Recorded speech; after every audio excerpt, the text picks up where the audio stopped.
ashes. It made me who I am today. I escaped from the latches of shadows chasing me down. I'm not gonna run, I am standing my ground. Wherever I go, fear does not follow. Even when the storm hits and hell is abound.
Welcome, ladies and gentlemen, to the final day of Week 2. Once again, you are joined by the lore experts, or the people that want to learn more about lore and therefore look it up. It's Atlas, it's Orcs.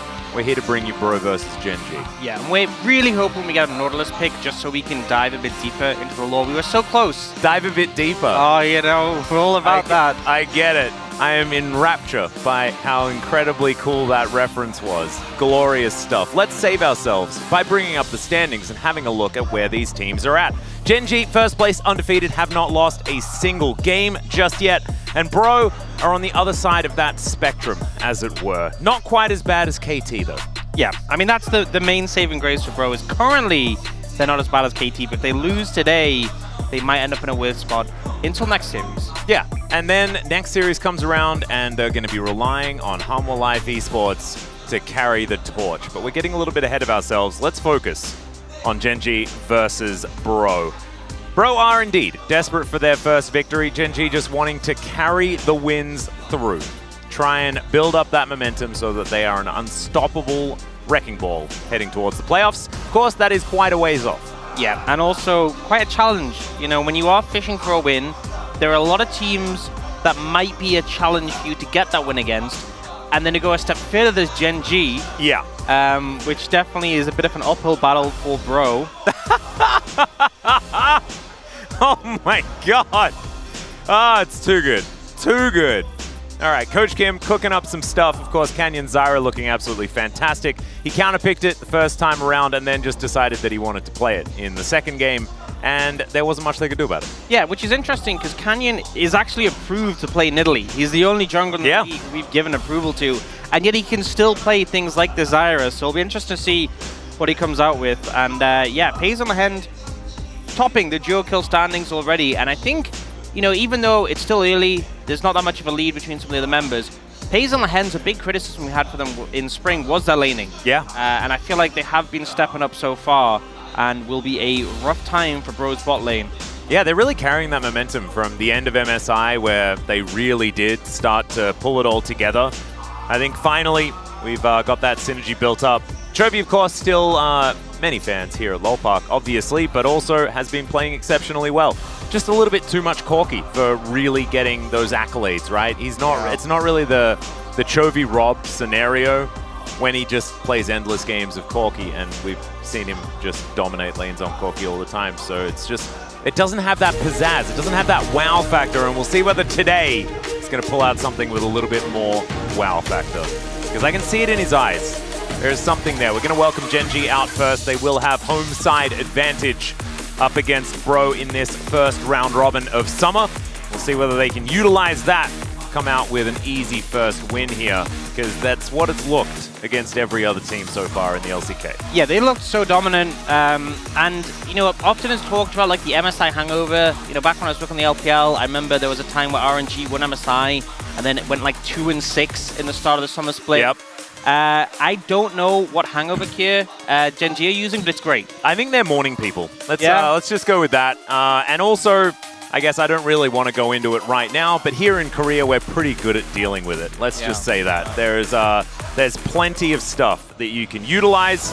And Bro, see how they're going to do, because things haven't necessarily been working out. The Lord still there towards the top side. Youngjae allowed to play versus Gen.G, even though he did used to play on this organization. He's currently not on loan out from Gen.G, and therefore he can face off against them, unlike when he was facing off against Kwangdong Freaks. And I'm looking forward to this. I think that Bro, they sometimes find the magic, and it's often at the times that we expect it the least. I mean, there was that time when they beat Gen.G last summer, right at the end.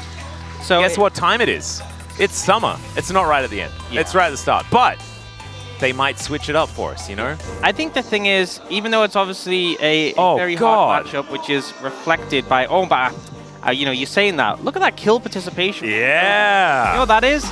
That is that my teammates are killing too many people. Yeah. Yeah. It's a little bit of, that's suffering from success there a little bit. Bot lane duo kills happening. It's hard to be involved in those. But yeah, Chovy, pretty good. I think people, 801 DPM. Is kind of nuts. That's kind of a lot of Corki. That is a lot of Corki, but still. But yeah, I think ultimately for Bro.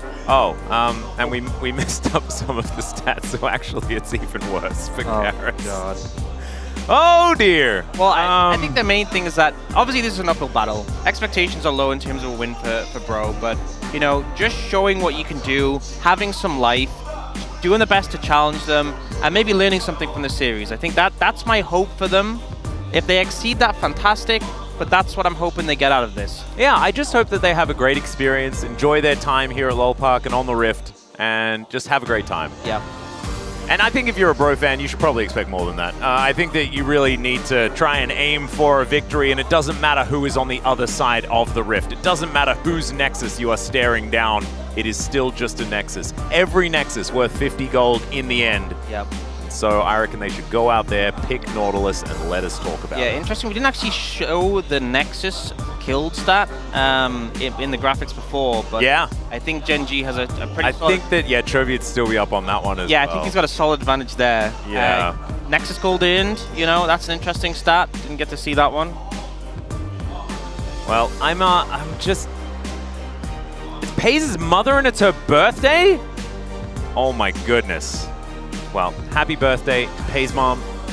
I hope you have a wonderful day. You might get a victory for your son here today. You might. I think it's on the cards. Pretty safe one. Not that it's against Bro, but that, you know, his son is playing for Gen.G, so it's pretty safe for the victory. Yeah, your birthday can be any day, and you're probably going to be pretty good. Yeah, that's actually a very good point. Apart from when they played KT in spring. Bad time to have the birthday. But they've already faced KT so far this season, and that did not look close. So I think we're fine. That was, in fact, the Zyra situation. We'll see whether Canyon brings it out once again. Coach Kim's getting more and more casual the more easily the wins are coming. Yeah. You know, remember he was like full suit, a little bit sweaty at the beginning, right? Like looking like he was stressed working so hard, and now he's got like shirt unbuttoned at the top, looking casual as, still looking real smart, but very, very relaxed. Yeah, I mean, it's like, you know, Chovy gets like a 30 CS lead at 10 minutes, and solo kills his opponent. You're like, yep, keep doing that. Good job. Yep. I'll wake up when we have any sort of hint at potentially losing. We'll see whether Bro can put some fear back into Coach Kim, because maybe, you know, they win game 1, he comes back out, he's put the suit back on completely, and we are ready to rock and roll. Already, Gen.G doing a lot of homework. Tristana is first ban. Beautiful, lovely stuff. Nidalee going to be taken away from Canyon, the only time where this Nidalee ban actually makes sense. Yep. You know, there's still, they just banned the Rumble. Kalista been seeing a fair amount of bans, Ash been seeing a fair amount. I wonder if Chovy just bans like Tristana, Talia, Corki, so you can just play something else. But Renekton going to come out. I guess it's Morgan. It does make sense. Yeah, it is a little bit of a go-to. Lord Morgan fans going to be disappointed on that one. Yep. Still confirm. the Skarner available. Still, you know, as we said, the Kalista Ash available, often common bans. Yeah, Skarner, Ash, Kalista, Nautilus, lots of things. Of course, Lehen's very happy to play stuff like Leona as well, so probably not going to be priority picking for him unless they really do want to. But if you lock away Nautilus now, then you're also doing a fair bit of Zeri denial, a bit of Senna denial, but instead they're just going to go for the Senna. And that's what Paze is going to be playing this time around. I think Zeri Nautilus actually sounds pretty good here. Or just Nautilus X and then pick Zeri on 3. Yeah, I think that's a safe one to go for. You could take the Corki as well. You know, with Talia and Tristana being off the cards, I think Corki in a solid spot, and also it means Chovy isn't playing Corki, which is definitely a positive, I would say. They actually look like they might not be going towards the Nautilus right now, which means Gen.G can pick it up. I mean, they will. That's going to allow us to talk about it, which is absolutely fantastic. I cannot wait to see what will happen when he puts on that suit and heads towards the depths. Think that there's something shady about that captain, but hopefully we can get back to the story. I think you're reading into it too much. The captain sounds like a nice fella. Well, I mean, so far he's come and saying that there's going to be riches and treasures and things like that. Brings a cool suit, and that's the Zyra. It's back once again. Yeah. And the thing is as well, they have great setup with the Senna Nord. You know, very easy to lock someone down. Zyra can provide follow-up. Obviously, she's usually best at providing disengage, but if you have the CC delay, she can obviously just one-shot someone who gets locked down. Senna Nord not as high prio. I feel like since the 80 carry item changes that we've received since MSI, but obviously still very strong with Senna Nord. And Kai'Sa coming in for Brionne for Envy. No Nord to pair up with it, and I feel like Gen.G can just target the supports, because you always want to pair like an engaged support with the Kai'Sa. So you could ban out, well, Leona's gone, you can ban out the Alice, you can ban out the Rel. They could also look towards the top lane as Brionne can take Skarner here on 4. They opt to ban the Yone away. I guess they're trying to thin the pool of AD mids. Yeah, so away that from Gen.G. It's interesting though, because we know that Chovy very happy to play almost anything. I think that there's too many things to ban. Maybe you could be focusing elsewhere, but making a matchup much better for Morgan is also quite difficult. This was the obvious ban that you already went through. Of course, the Rel still does exist, and I would expect a support pick to come in here to allow Morgan to get some sort of counter pick. So there it is. Horse Pants Lady will be taken away. Yeah, I feel like top lane could end up just being like a Kasante Skarner trade. Yep. Wow, Skarner made it really far through the picks. Yeah, which means I feel like the AD is pretty lacking for Gen.G. So Chovy might end up taking an AD mid we don't typically see. Oh, there we go, the Lucian. Now, it was actually when I was perusing Zekka's solo queue that I saw a bunch of Lucian that's being played in mid. We've seen it in solo queue and stuff like that a fair bit. Kind of cool. See it coming back. Yeah, and you could obviously trade pretty aggressively into the Corki. You know, a lot of things that pushed Lucian to the dual lane were like the passive, giving that extra magic damage. But the thing is, you're still strong in that 1v1 early on. And will be a fun one to see Chovy piling this into Karis' Corki. I feel like Brionne haven't really made any major fumbles in terms of their composition. They've kind of presented what you'd expect for the meta, but my concern is, you know, dealing with Gen.G having the Senna Nautilus, having the Zyra. I think it's going to be very hard to actually reach those backline carries, which may cause some problems for them. And the thing is, with only 2 carries on the side of Brionne, if you get Nautilus ulted as the Kai'Sa or the Corki, you might just die immediately, and then you're left with only 1 carry and 3 tanks. Yeah, and look, I want to commend Bro on their approach to this, because what it looked like in the draft to me is we're not going to focus on what Gen.G are doing. We're going to let them do whatever the heck they want. We're going to focus on playing our own game. And when you're in an uphill battle like this, up against the best team in the LCK, possibly the best team in the world, that's probably a good mindset to make sure that you keep thinking about what's important, and that is playing for yourself and for your teammates. And yeah, Gen.G kind of got everything that they wanted, is what it looks like to me. And Bro have a decent composition that could work. Yeah, I think that's how it goes. Really going to come down to them getting on those critical targets with their engage. We'll see how it goes as we jump onto the Rift for game number 1.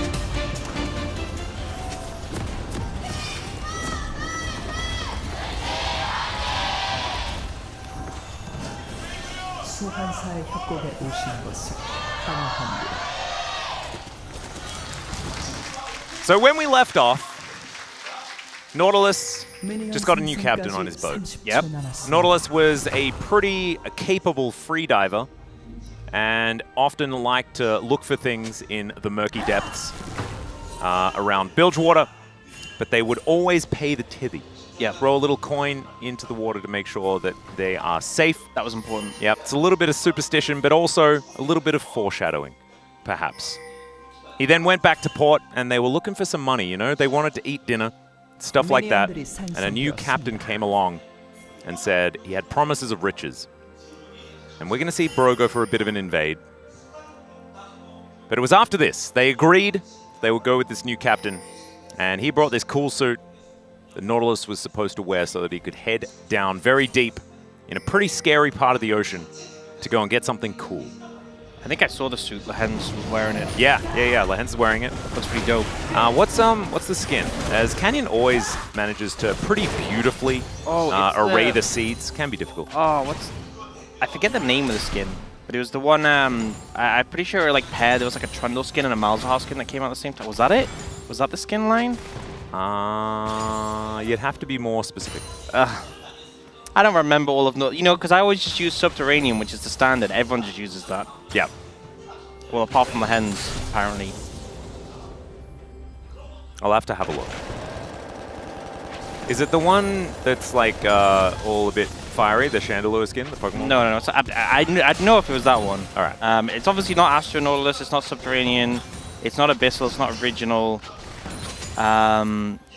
World Breaker, I think it was. I hope it's not Warden. I hated Warden. Yeah, I think it was World Breaker. Yeah, that was the one because there was like World Breaker, Trundle, World Breaker. Oh yeah, like the totemic one. Yeah. Yeah, the Throne of the Four Winds. I like that one. Sorry, different game. Youngjae going to take a little bit of damage here as Canyon is going to set up a seed and tell him to leave. And that is just a cheeky little steal away of the Raptor camp, and now he's back to business. Of course, this is something you can do with Zyra. Her clear is so extraordinarily fast. Something that Chronicler was going over quite a lot in the debut match. Yeah, and it was also Canyon sort of used the speed he had in his clear to make an impact bot lane.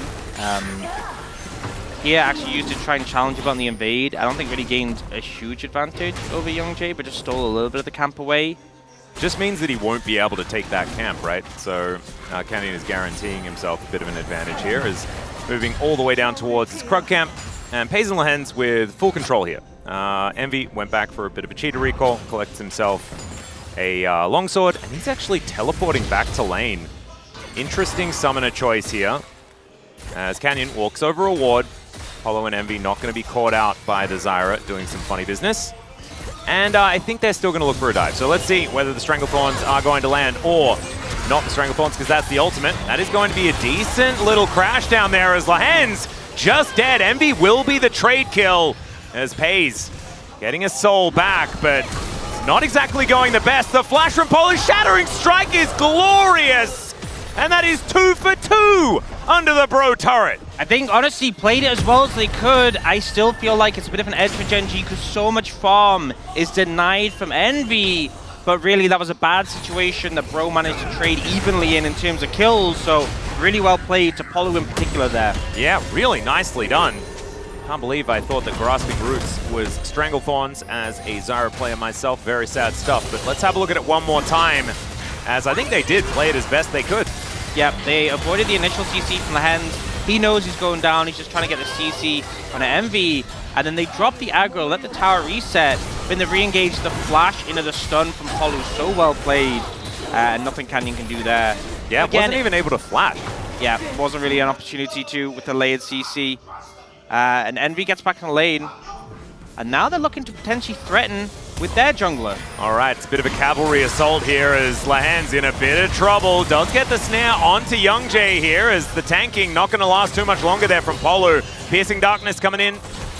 And Pays is there to protect his support. So not going to work out here for Bro, but they don't lose anyone.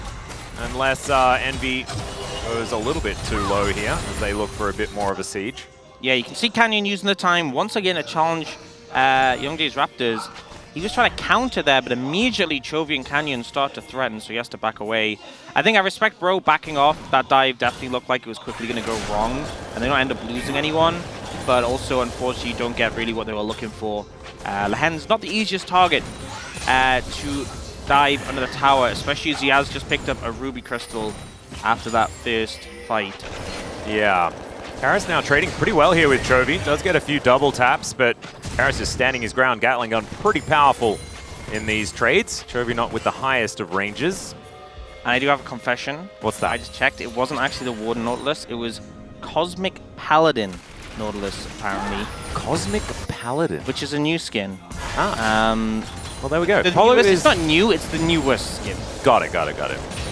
Well, the more you know. Polo comes up, he's going to deliver a little bit of farm there to Karis, who then immediately goes home. Youngjae, we're going to start off this dragon.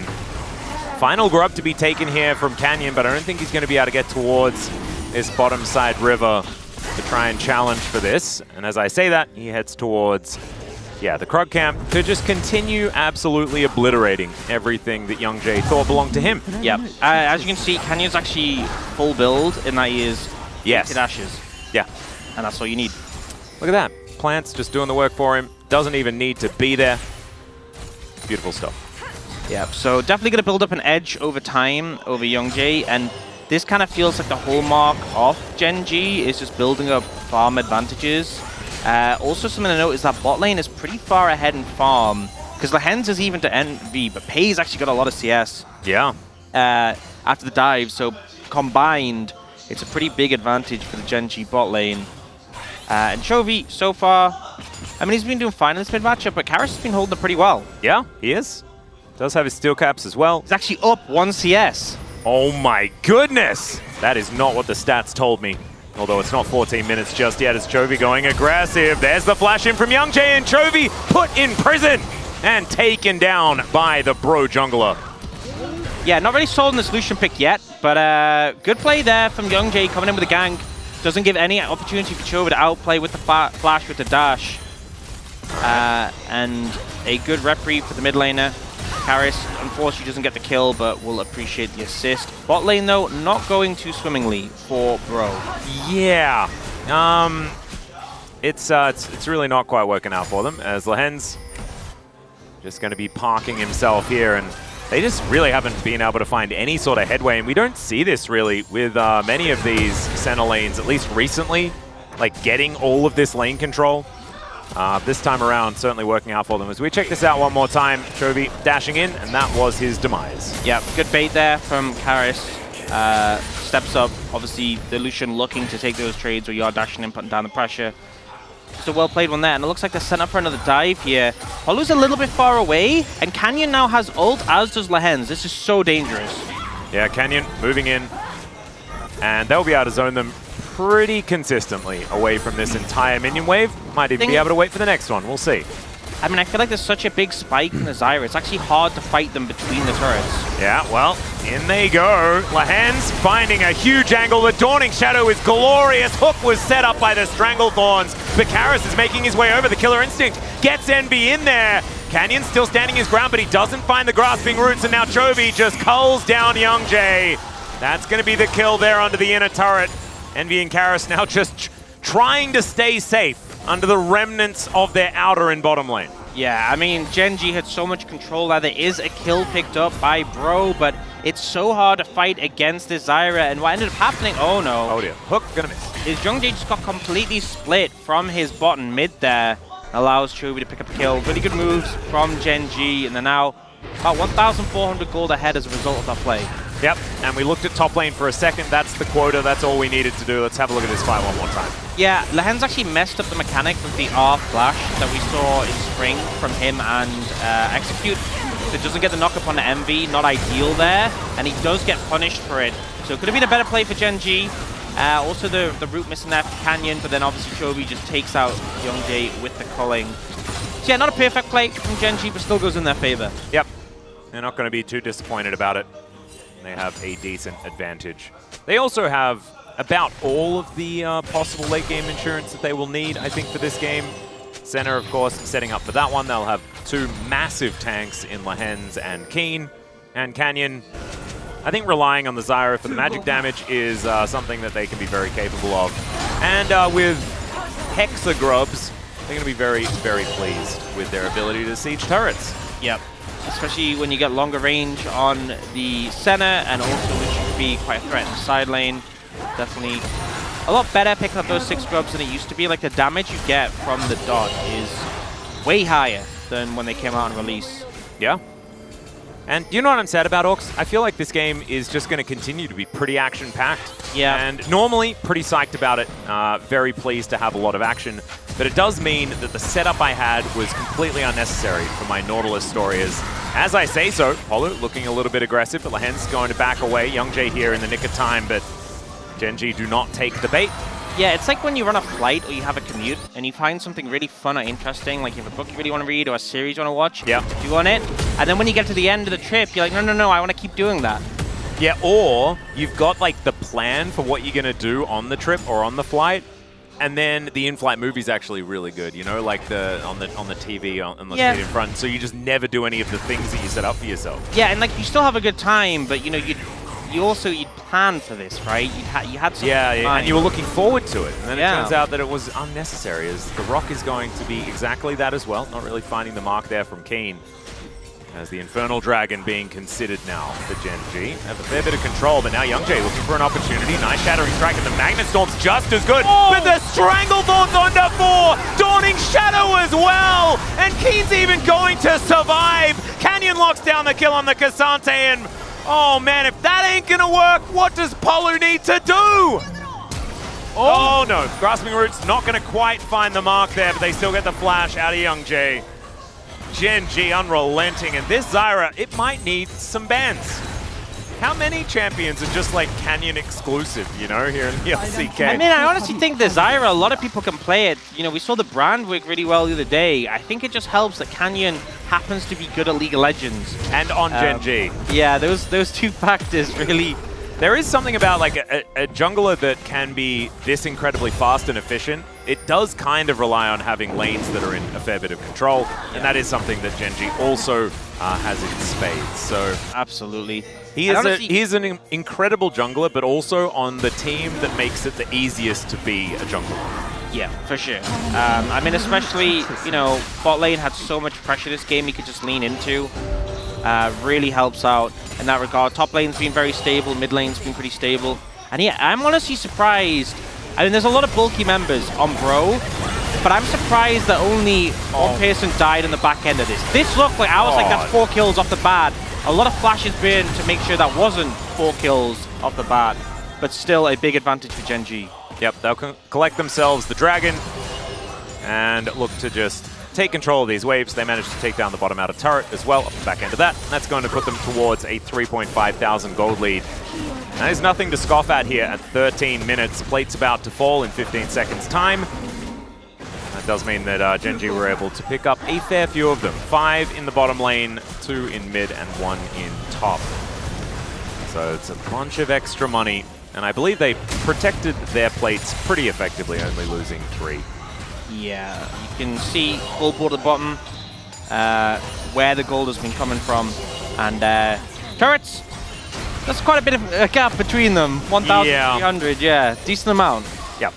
And first turret blood certainly going to be adding to that as well. So quite a few things. As Canyon, yeah, he's got a bit of a monopoly on this particular pit.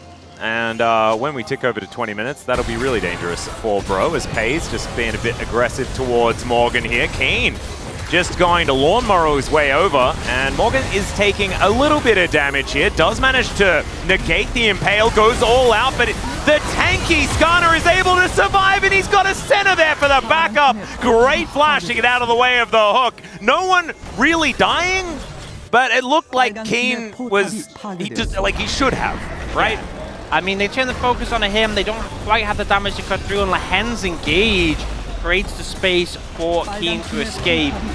Now going to use the Herald, and with this swarm of grubs, it's a lot of grubs.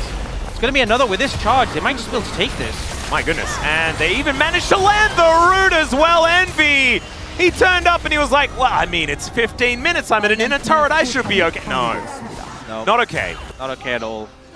And actually, Pays going for the edge of Night Rush, so really going very defensive in the itemization, just to mitigate any chance of him being focused down. I guess the thought process is with the Zyra, with the Lucian, they have enough damage, but definitely doesn't have as much output as we typically expect from a center at this point. But you can see here, Keen tries to ult Morgan, but Morgan does go unCCable with his W, then drags Keen through here, but Lehen's goes ult, flash. Yeah, really well played, and Keen just manages to escape as a result. Lehen's redeeming himself for that bot lane play where he did kind of mess up the combo. Yeah, fumbled it a little bit. And slow into the root, into the dredge line is a brutal combo.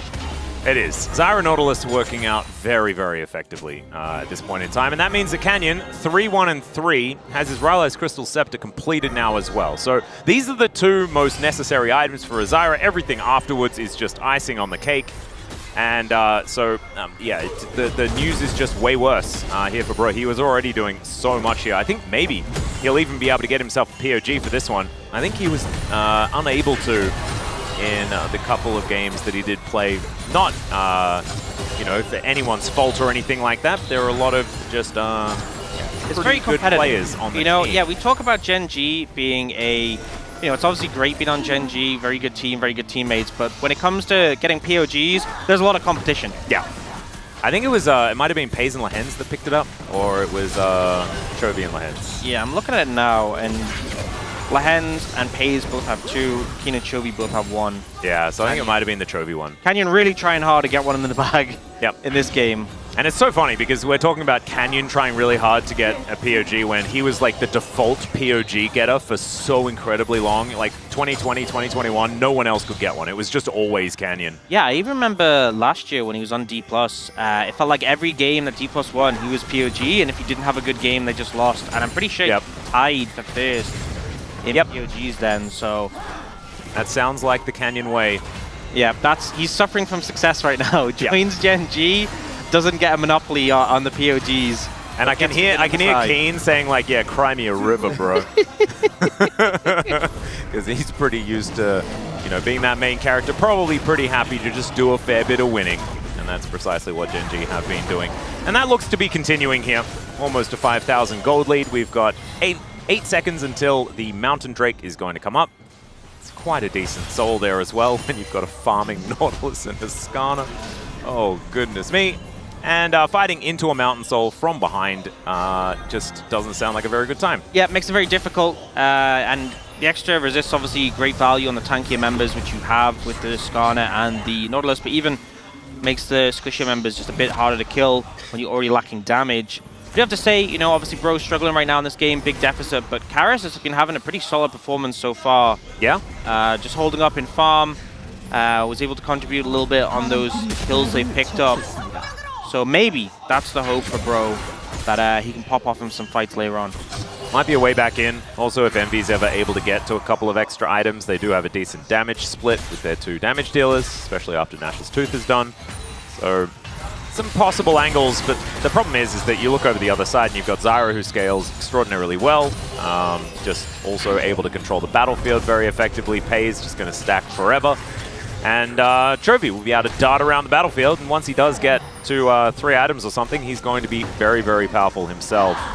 But I think it's just fighting into all of this CC Yeah. and tankiness from Gen G because their consistent damage is so high. I think the problem is, realistically, if you actually want to kill one of the carries for Gen G, you're going to need either Karis or Envy to connect. It's not enough Oh, for the... Grasping Roots is going to connect. Karis is dead. He's really dead.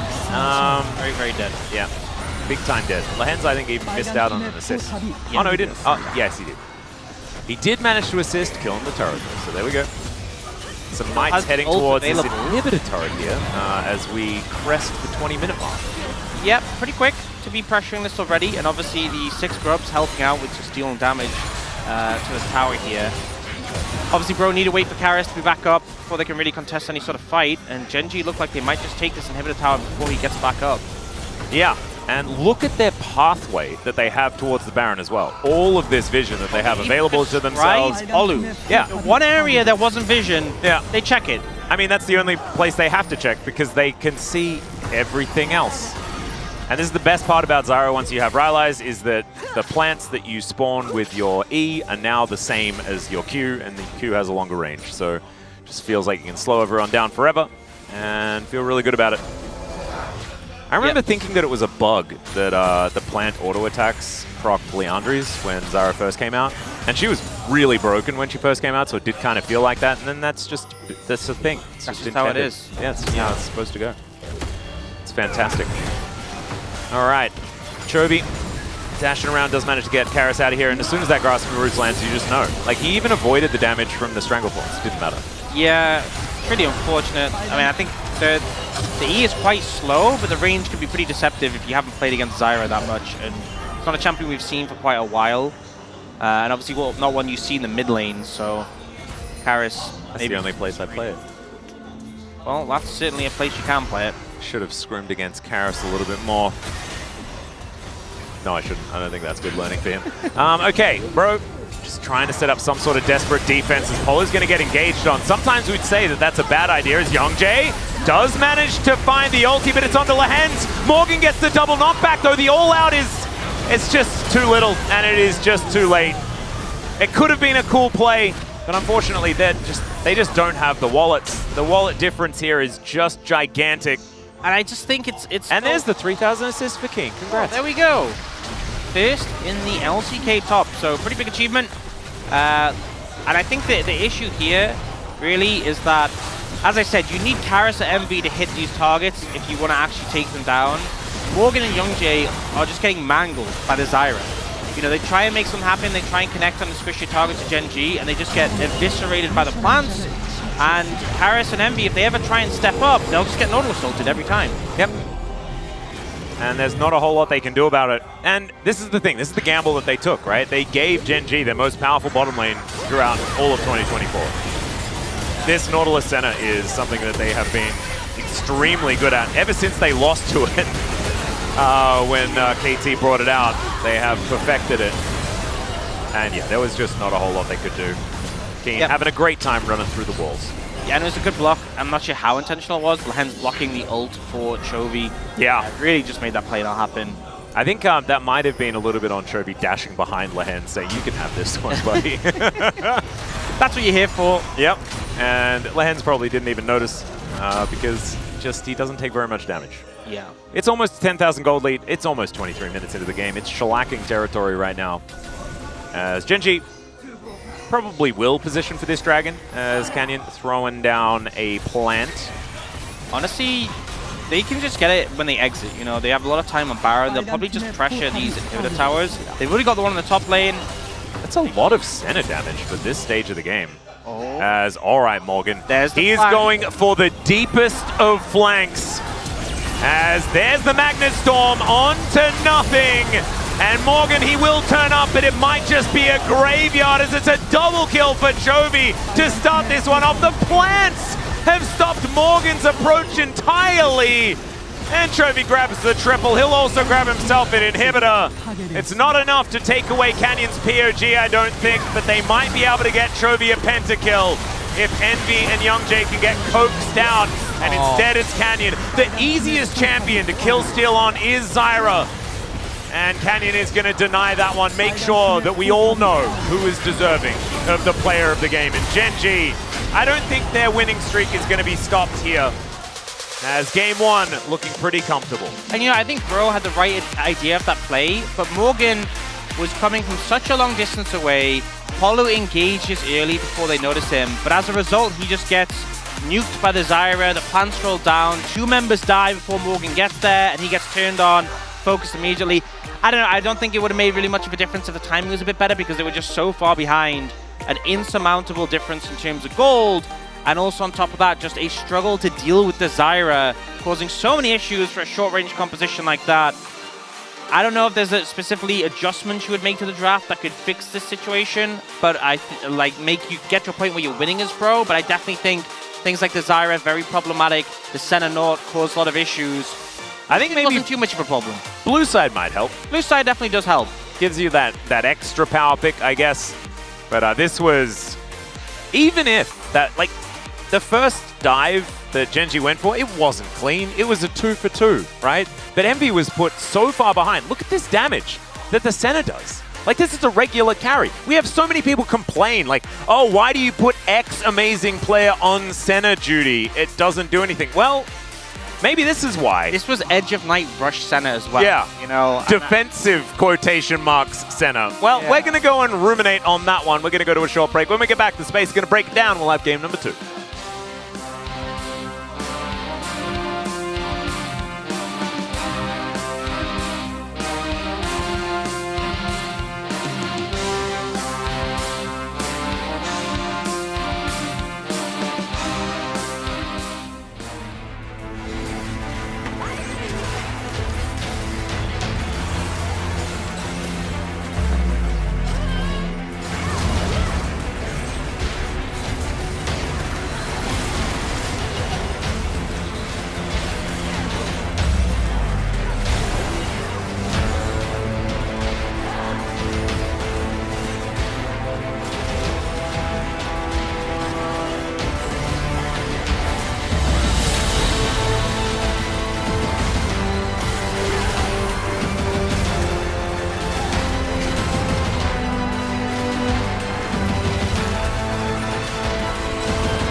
나 조심.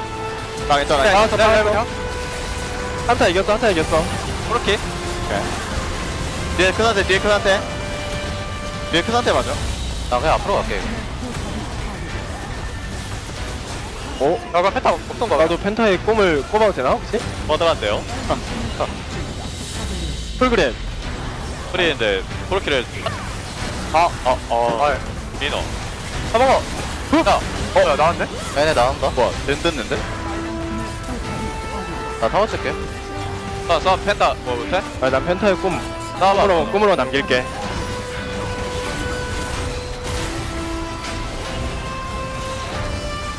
노란 건 뭐야? 에이? 아 개사기인데 돌아간 거?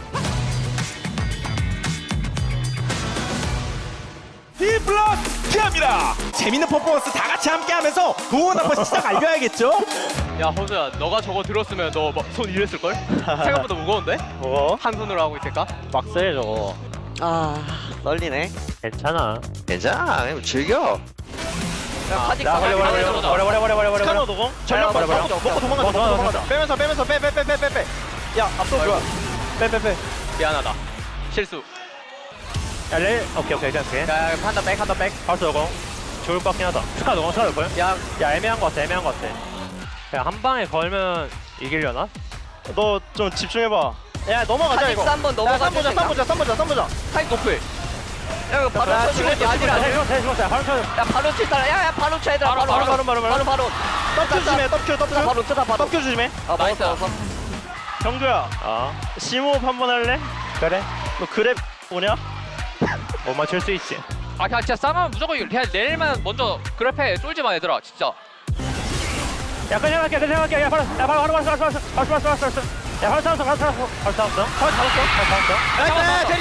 제리 봐. 다시 할게. 야 이겼어 얘들아. 야 있어. 야 뭐야 맞아. 야 이겼어. 가자. 민서가 이겼어. 나 이거 끝나는 것 같은데? 하나만 나랑 뽀뽀할래? 그럴까?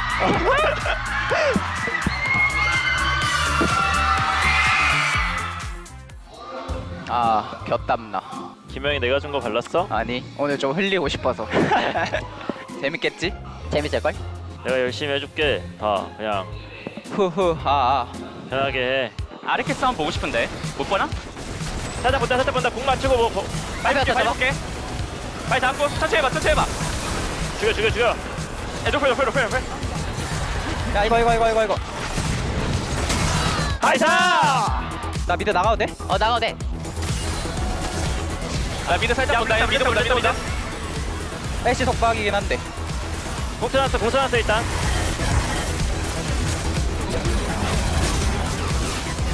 아마 레넥 노플이야 이거. 탈리안 플 몰라? 레부터.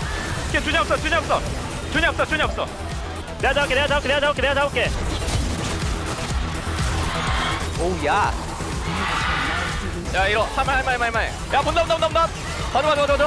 계속 보자. 빨리지 말고 기사기 불러줘. 야나 뒤태. 나 마지막 개 잘했어 진짜. 진짜 와, 역시 김영아. 이겨가. 벽을 깼어요. 나이스. 와, 진짜 낭만 딱터 이겨냈다. 낭만의 나의 김영. 벽을. 나이스. 리즈.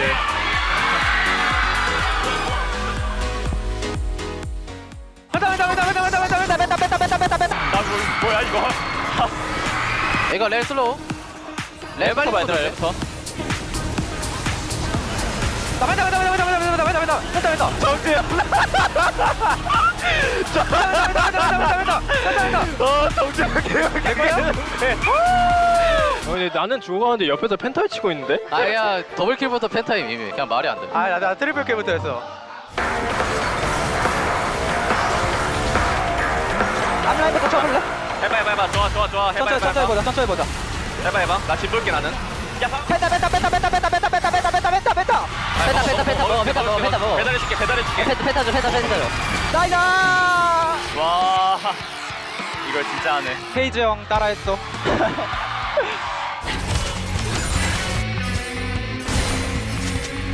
조금 얘들아. 아, 진짜 볼게. 야, 카이가 높을. 하지마. 진짜 나왔어. 방어대. 좋아. 야, 이리 바로 가자. 야, 가져야 될 듯. 사이드! 펜타 뭐야 이거? 뭐냐? 형이 만들어줬어. 너냐? 맛있네. 형이 만들어줬잖아. 잘하네.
Hello, everyone, and welcome to the space on this lovely Sunday afternoon. Digon here, breaking things down alongside Huni and Wolf. And just in case y'all at home did not know, it was Wolf's birthday yesterday. So everyone, please take a moment to give him his happy birthdays and congratulations.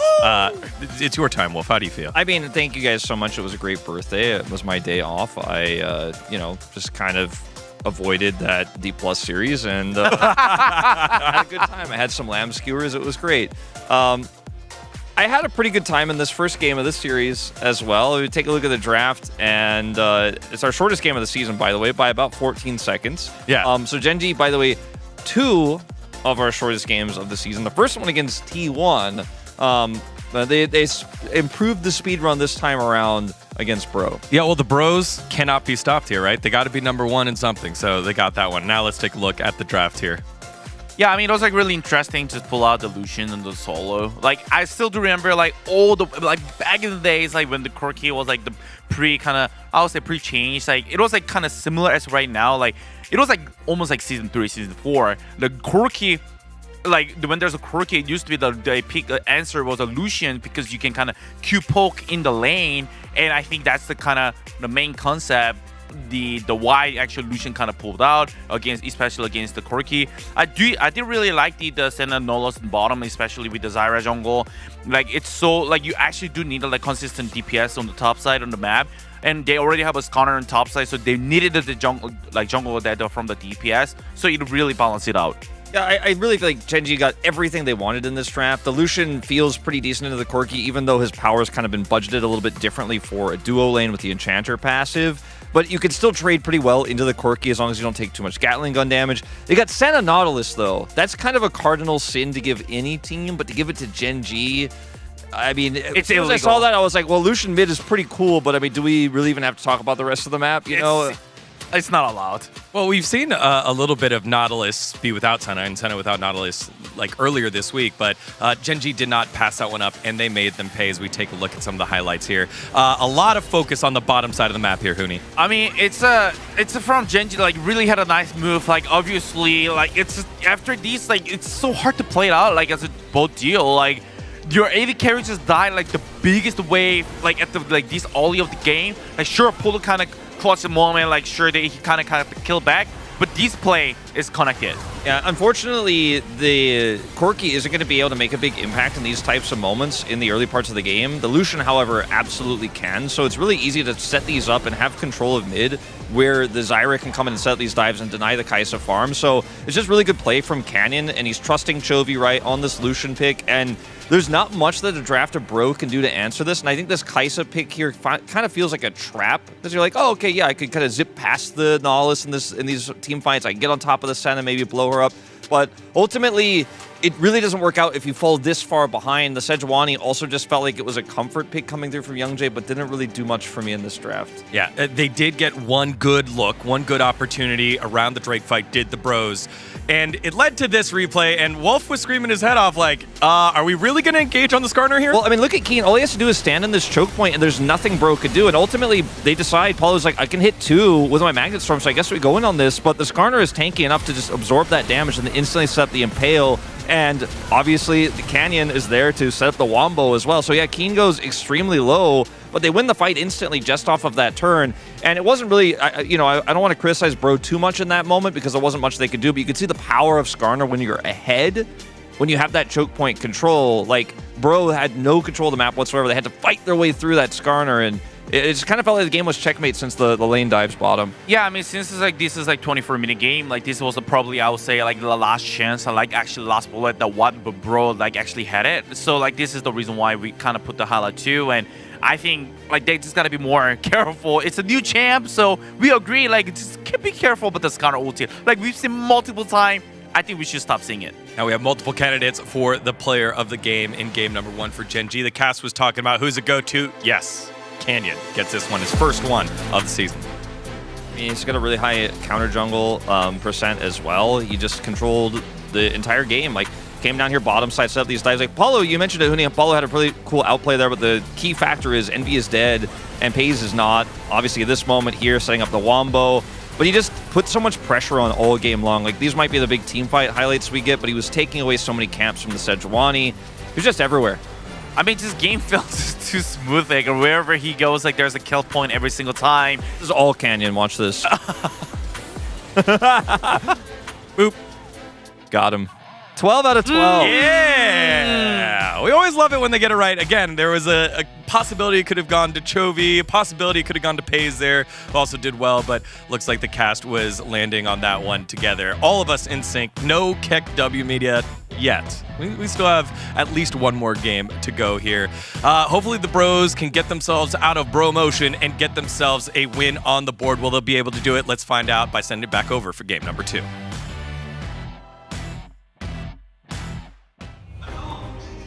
Thank you very much, gentlemen. And as the fog rolls over Bilgewater, we once again head our way towards Summoner's Rift and Genji versus Bro. Let's see whether the Bros can actually fight back against the unanimous POG, the 3-time in a row Zyra performer, Canyon.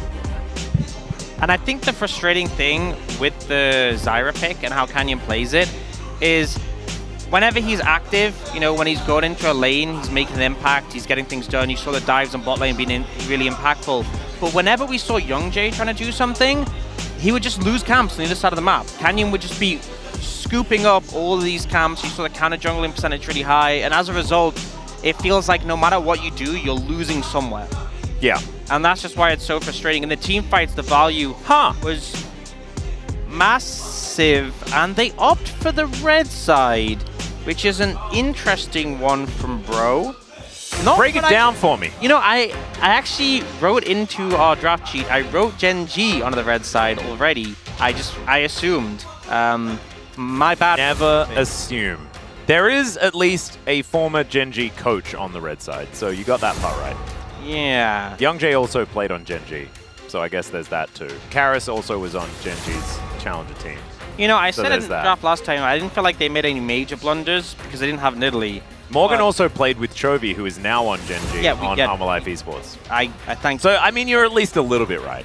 Yeah, but I feel like playing the same draft again or a pretty similar draft, I don't think is going to do Bro any favors.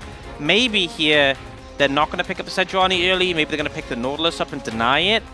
I mean, I don't see why Genji wouldn't just first pick center. Okay. Oh my goodness, it happened. Banning the Zyra. If they go the center, do you dare go like Kalista Nautilus into it? I mean, you have to go Nautilus something. Yeah, Nautilus for sure. You go Kalista on 3. Maybe like Nautilus, Corki, Kalista on 3. Potentially. Yeah. Do you even need to lock the Corki though? I guess you go Nautilus, and I don't really mind. Oh, the problem is, I don't think Corki in and of itself is some super... Like, he's strong, don't get me wrong, but I don't think it's like a pick that's like super broken, auto-lose, against Chovy. True. That's what I'm kind of concerned about. But I mean... I think Genji probably locking the Tom, because Tom pairs... I like this more. But they're actually thinking of going for the Ornn instead. They want to be the ones leading the charge, not playing a defensive pick. And we also saw the Ornn really start to find more success. It was, you know, a few patches ago, right? But it was the Ornn that was finding a few extra wins over that of the Nautilus. The Tahm Kench. Nautilus still definitely the best one. As a huge surprise here as the Corki comes in. Karis going to go back to his old favorite here on the Azir. It's just so Chovy on the Corki and Karis on the Azir. Why did we expect anything else? Yeah. And going to the next bans, Brion should be banning away AP jungles. They ban away the TF. They're actually targeting the pool off Keen. I feel like with the damage profile so far from Genji, you're expecting AP jungle. Brand is still open and available. Perhaps they could target that. I think there are too many things. Because what, you ban... I don't think this is specifically in this phase of the bans. I think in general, playing against Genji, there are too many things. Yeah, that's true. Kind of the issue, playing against the best team in the league and the world at the moment, but... It is a problem. I do think like thinning the top lane pool could be an answer, but if you ban AP junglers, then you have to ban Karthus, Brand, and Lilia, and everything. So it does. No, there's a long list. I would have taken Brand and Karthus, honestly. They do just ban the Brand. Could end up seeing Canyon going on the Karthus. The alternative is that they go for an AP top laner to sort of bolster out the profile, but we'll see what they do. Ziggs banned by Genji. Ooh, it could be like the Shadow Isles theme, you know, where we've got Gwen in the top lane. It's been a while since we've seen her. They could ban Kai'Sa because it's Kai'Sa Nord. Yeah, there we go. Makes sense. Now, for Brion, they could take Skarner now just to secure it, and you'd probably get matches like a K'Sante, or they could just pick AD carry and save kind of pick for Morgan. Might be the safer route against Keen. Ooh, Envy going to go with the Zeri. Yeah, go for the Zeri. Been pretty popular so far, pretty strong. Plays like aiming, getting great results on it. Yep, Hayes himself also finding Pentakill so far this season. Okay, I suspect Keen will probably just take the Skarner. What is Canyon going to play? Is he going to go for the Karthus? That's the question.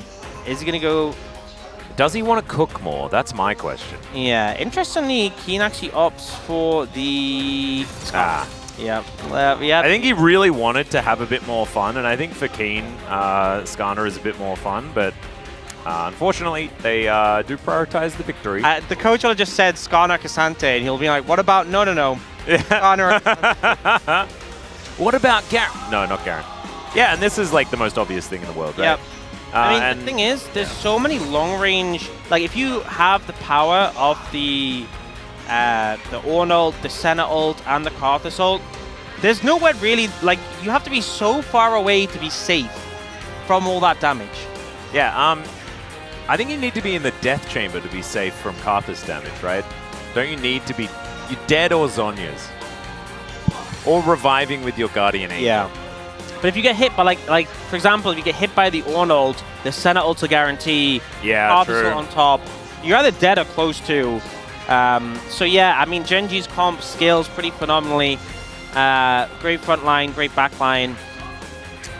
Great mid line. Yeah, I mean, I feel like... I think, like, this is looking really good for Bro if we don't look at Genji's comp. That's how I genuinely constantly feel about these drafts, where I'm like, you know, I don't think, like, I think the composition in isolation makes sense, and then you see what Genji have, and, you know, I know people, like, say take nameplates off, but you can't do it. Nope. And I look over there, and I'm like, well, it's Chovy's Corki, it's Pei's Senna, it's Canyon and also, like, if the nameplates were off, I'd be really worried, because there doesn't look like there's all that much early game power in this composition, right? You could fall behind, get snowballed on relatively effectively. I think that the early power of a lot of these champions could certainly stand up to it. But then the nameplates go back on again, and it's kind of doomed. Let's jump into game number 2.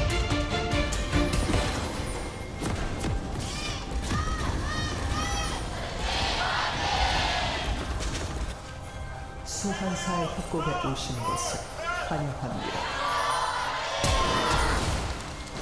All right.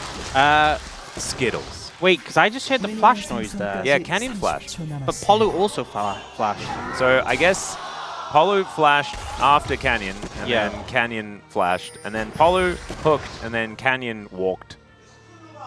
Yeah, and Polu is probably thinking right now, how cringe do you have to be to go flash on Karthus and not, like, exhaust like the solo queue Karthuses do? That's true. Yeah.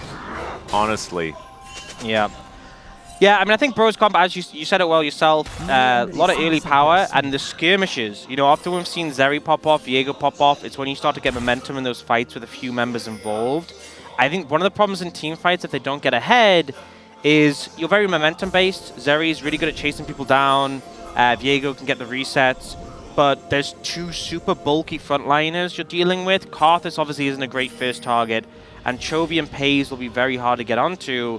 So it might be hard to find the momentum from behind. But really, look for those skirmishes. Look to challenge Genji. And hopefully they can find an angle there. Well, Chovy back in his natural habitat, and that is on a... Okay, Pei's getting engaged on here by Polu. Nice hook, going to connect, but they do even out the trade. Speaking of trades, let's just stop watching. This is not very nice. What Chovy is doing here to Karis, he's like, you took my Corki in the last game. I will show you what that means.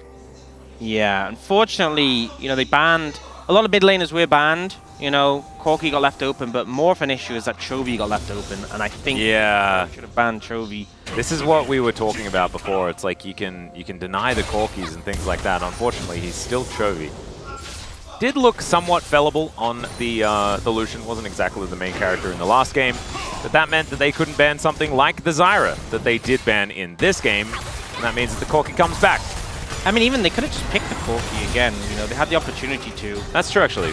Yeah, they could have gone Corki on 2 and then Viego on 3. And I don't think that Canyon would have gone for it. No. You kind of knew that Chovy was angling towards that Corki pick, meant that he was priced in for a AP jungler. As Hook going to connect once again, manages to find Pei's, who flashes immediately, and now it's Lehens that's taking a lot of damage. Piercing Darkness is decent here. As Envy dealing with the small rock that lands in front of him. Canyon here, but feels like the damage kind of being done here by Bro so far. Very nicely done. Don't get baited, don't get baited. Okay.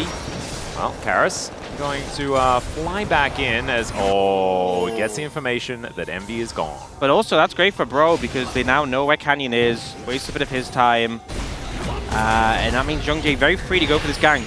Yeah, Flash immediately comes out there from Keen. And he is going to respect it.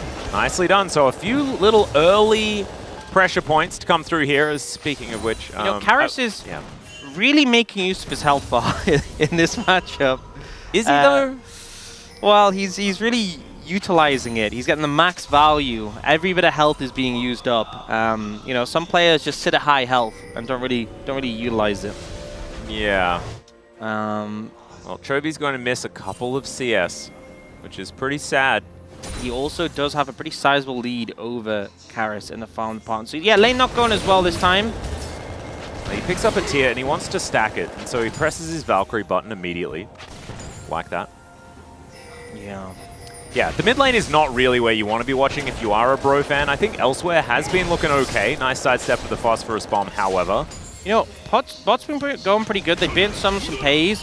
Polu, I feel like, even though Bro's obviously not been having great success in the series, recent games he has been having pretty good performances. You know, on these engage picks. They're now looking for an angled bot, and with pays with no sums, you can see Genji are so cautious about this. Yeah, Lehens is going to stick around as Pays trying to grab a little bit of attention. He'll find it.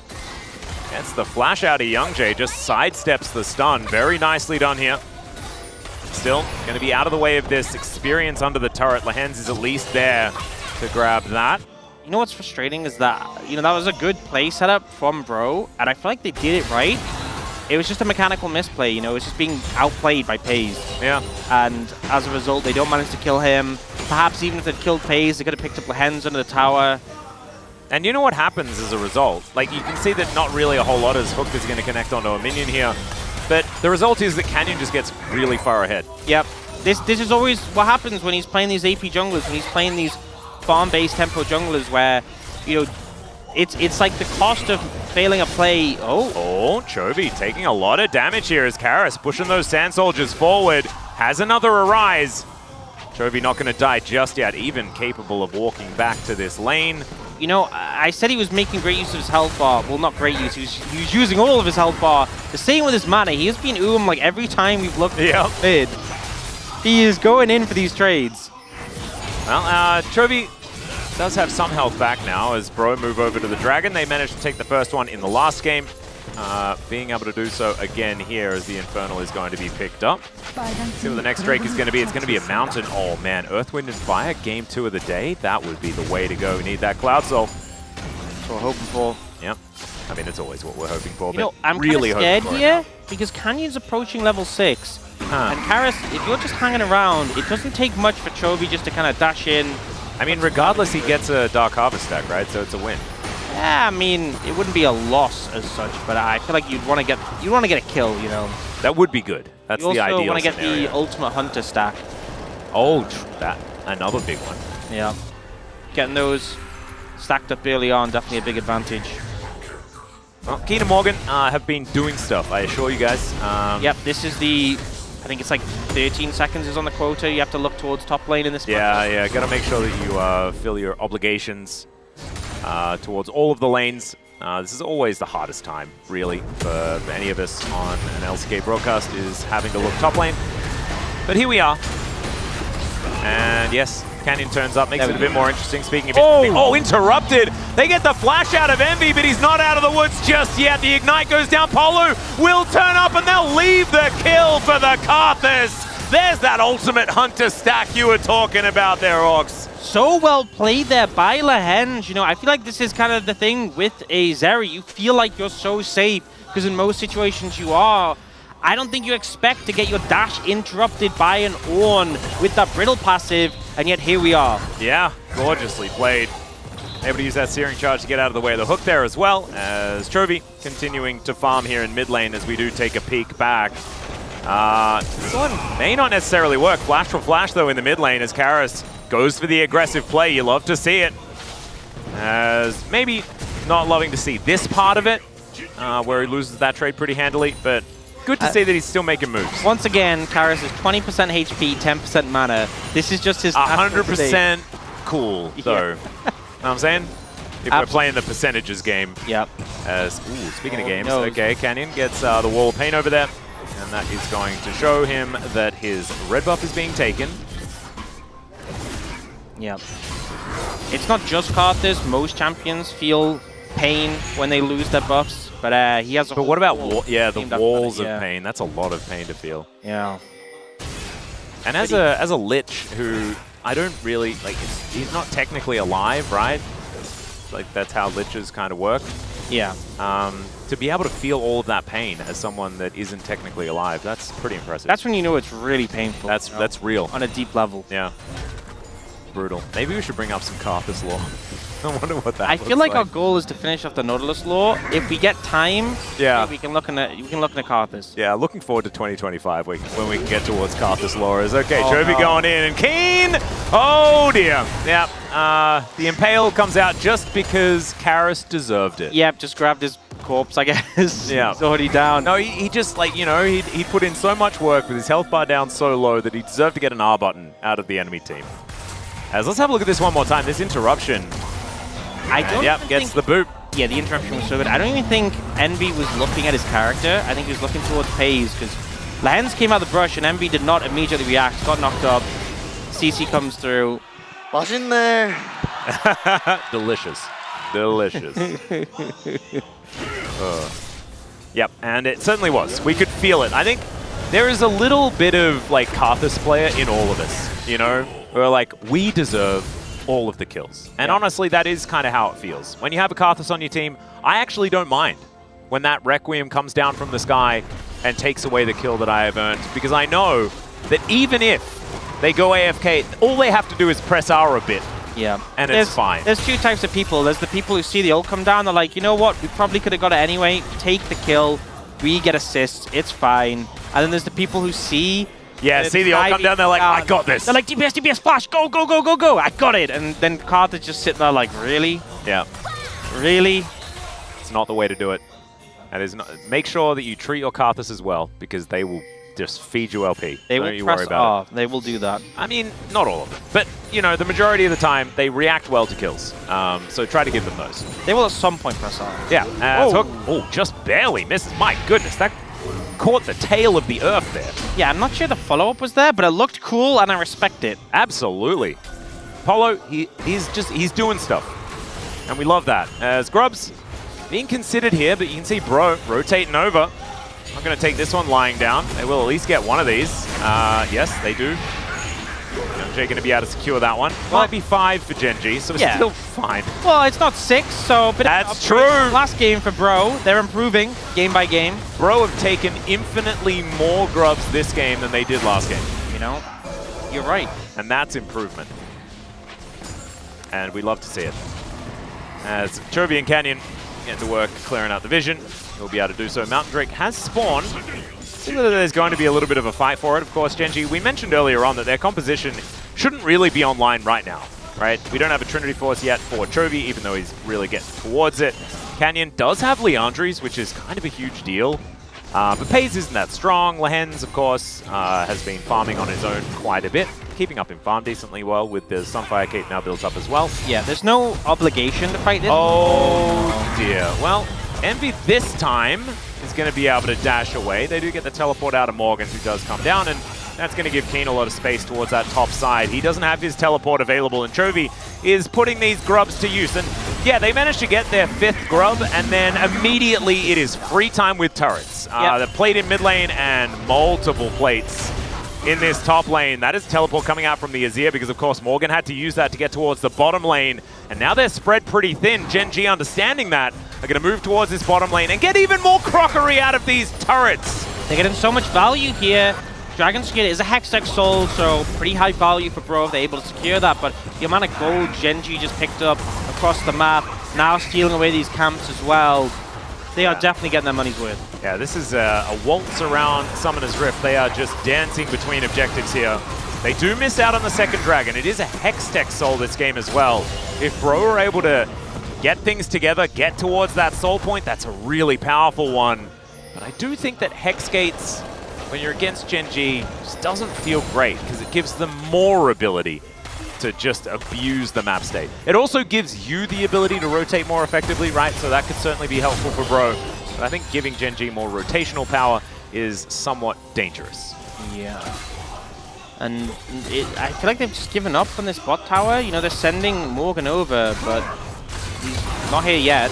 Yeah, we've got 35 seconds until these plates fall down. Gen G might be able to at least get another one, but Morgan is going to bother them for a little bit. Be able to push Lehens away, but he's got some piercing darknesses here. There is that second last plate does go down. We'll see whether they can actually complete this turret. And I think it just might go down. 3 minions left remaining. He gets snared. Hayes may not be able to quite get it here as they do commit. Okay, there it is. First turret block going over to Pays and Lehens. 5 seconds until they all fall down. Yeah, and always massive to get that extra gold on the Senna, who's obviously going the fasting route. So any influx of gold you're getting from towers, from plates is even more significant. And now Apollo, looking mid, does have the ultimate. Yep. Chovy, the walk strategy. Once again, as Envy gets out-traded, and Chovy's now underneath the turret. They do manage to take it down here as the Ram comes in, Requiem comes down! The barrier is going to be there, but that is another ultimate Hunter stack. He did not want to kill Envy. That's not important. He wanted to make sure he got those stacks lined up, as there is a Rift Herald taken by Youngjae. He's going to look to flash away, and Keen says, no. He is just going to wipe him off the Rift. Almost literally there with the animation, as now through the wall. Look at the cool moves that this Skarner has. He's just launching rocks at him. Look at this damage. Yeah. He's a tank. And now Lehens, he's a tank as well. Isn't that cool? Skittles abound, and that's another one as well. 3 unique kills going over to Canyon here. Very pleased about that one, as Pays, he'll be able to defend his turret. Those plates fell down about a minute ago. Yeah, the tower being so low, and also Chovy just being already so unfazed by Envy stepping up. And the barrier ends up saving Envy here, but Polu takes so much damage from the Ornn ult, the Senna ult, even a bit of damage from the Corki in the back end, and then obviously the Karthus ult to go down here. Ian just... What a champion! Look at the damage he does to Youngjae. Pops him with a boulder. He has it back available, like now. That ability is look, he throws it, and then he just picks up another immediately. Yeah. Upheaval and stuff. Oh, very cool. Okay, well, there's some Skarner for you. We have noticed that this week the Skarner has seemed a little bit more balanced, but that just reminds us that he's not. Skarner's still extraordinarily strong. That's why we see this matchup almost all the time, as Karis accidentally sort of gets out-traded massively here by Chovy. And Youngjae gonna look to try and answer it, gets the smite down. Chovy now trying to kite this one out, does so beautifully. And Karis, he's tanking minions, but they do manage to get the kill. Karis with his Sun Disc will be able to keep himself alive. Oh, piercing darkness almost long enough there, but they still want to find him. Yeah, oh dear, exactly right. They get the knock up there as Polu gonna be taken down. He wanted to try and stop that recall. Man, that was really cool. Just not quite able to get the angle right there. Was Lehens? Or at least that's what my headcanon is telling me he was trying to do. Yeah. That's like triple duty, trying to hit about 3 people with it at the same time that weren't quite lined up. I feel like the health threshold you have to be at to not die, to combine Senna ult and Karthus ult is getting very awkward, you know? Yeah. You're like, oh, I'm 45% HP, I'm sure, oh, I'm dead. Yeah. And so it was, I believe it was Keen that was the one that killed Youngjae, right? So Canyon is only on 3 Ultimate Hunter stacks, still needs to try and kill Morgan and this Viego. That's what I'm assuming. He's definitely taken down Polu and Envy though, we know that much. Also now has his Malignance done. So the ultimate is not something that we're going to be waiting for all that much. Yeah, and also... Oh dear. Okay, in goes Keen. The Lawnmower gets aggressive. Finds Karis, but the Empress Divide is there. Manages to land onto 2. He will fall down as the Dawning Shadow comes in. And there is the Requiem. And the dream is a nightmare here for Bro, unfortunately. Lehens looking for it. Keen just... Look at him. He's just having fun, having good times. Flash comes out from Morgan. He'll get slowed down. He is Cassante. He is pretty powerful, but he is still really dead. And Gen G, it is another colossal victory. And Chovy, he's in the top lane immediately. Teleports, gets out of there, wants to get some of that money as they're pushing inner turrets on both sides of the ring. Typical Gen G, you know, they get an advantage and they just turn it into so much more. Gonna pick up both those inner towers, top and bot, which are worth so much gold. Now, Chovy, this might be a little bit greedy, but it is only Polu, so I don't think he's too bothered about it. This is so. We talk about meta a lot when it comes to teams and their power and things like that. I think that, you know, it was okay. We're gonna have a look at the replay first. I'll go into the rant after. The thing is, because of the Edge of Night from Hayes, he doesn't actually connect on him, and they shuffle the Karthus in. And the problem is, yes, he's easy to kill, but the payoff ends up backfiring massively when he just does so much AoE damage in the middle of your team and then ults. Yeah, just puts the file down. It's just it's not a great time. And then Morgan, yes, he's got a few dashes. He does have his flash because no one takes Ghost anymore. And all of that, not enough. They will finally turn their attention to this Hextech Dragon. I'll take that one down, their first of the game. I don't think it's all that necessary, but they'll get it off the Rift anyway. 8,000 gold, the lead, pre-20 minutes is pretty big. I'm gonna go rather large. Big lead. But, you know, at least they... yeah, I was gonna... Yeah, nope, don't really have a scaling option. Well, at least they can look for the Hextech Dragon. That's the soul. Yeah, that's perhaps the best case scenario for Bro. That's the angle. Maybe. Yeah, maybe. For now, let's just focus on not dying. That's the goal. Focus on having a good time. No, I'm not going to do that again. Bro always doing that, right? Yeah, I hope so. I hope so. I think also realizing that you're up against Gen G, it's a pretty impossible task for a lot of teams here in the LCK and worldwide at this point in time. And so just focusing on your own game, trying to just be a little bit better than last time, that's probably the way to make it happen. As they do try and recuperate.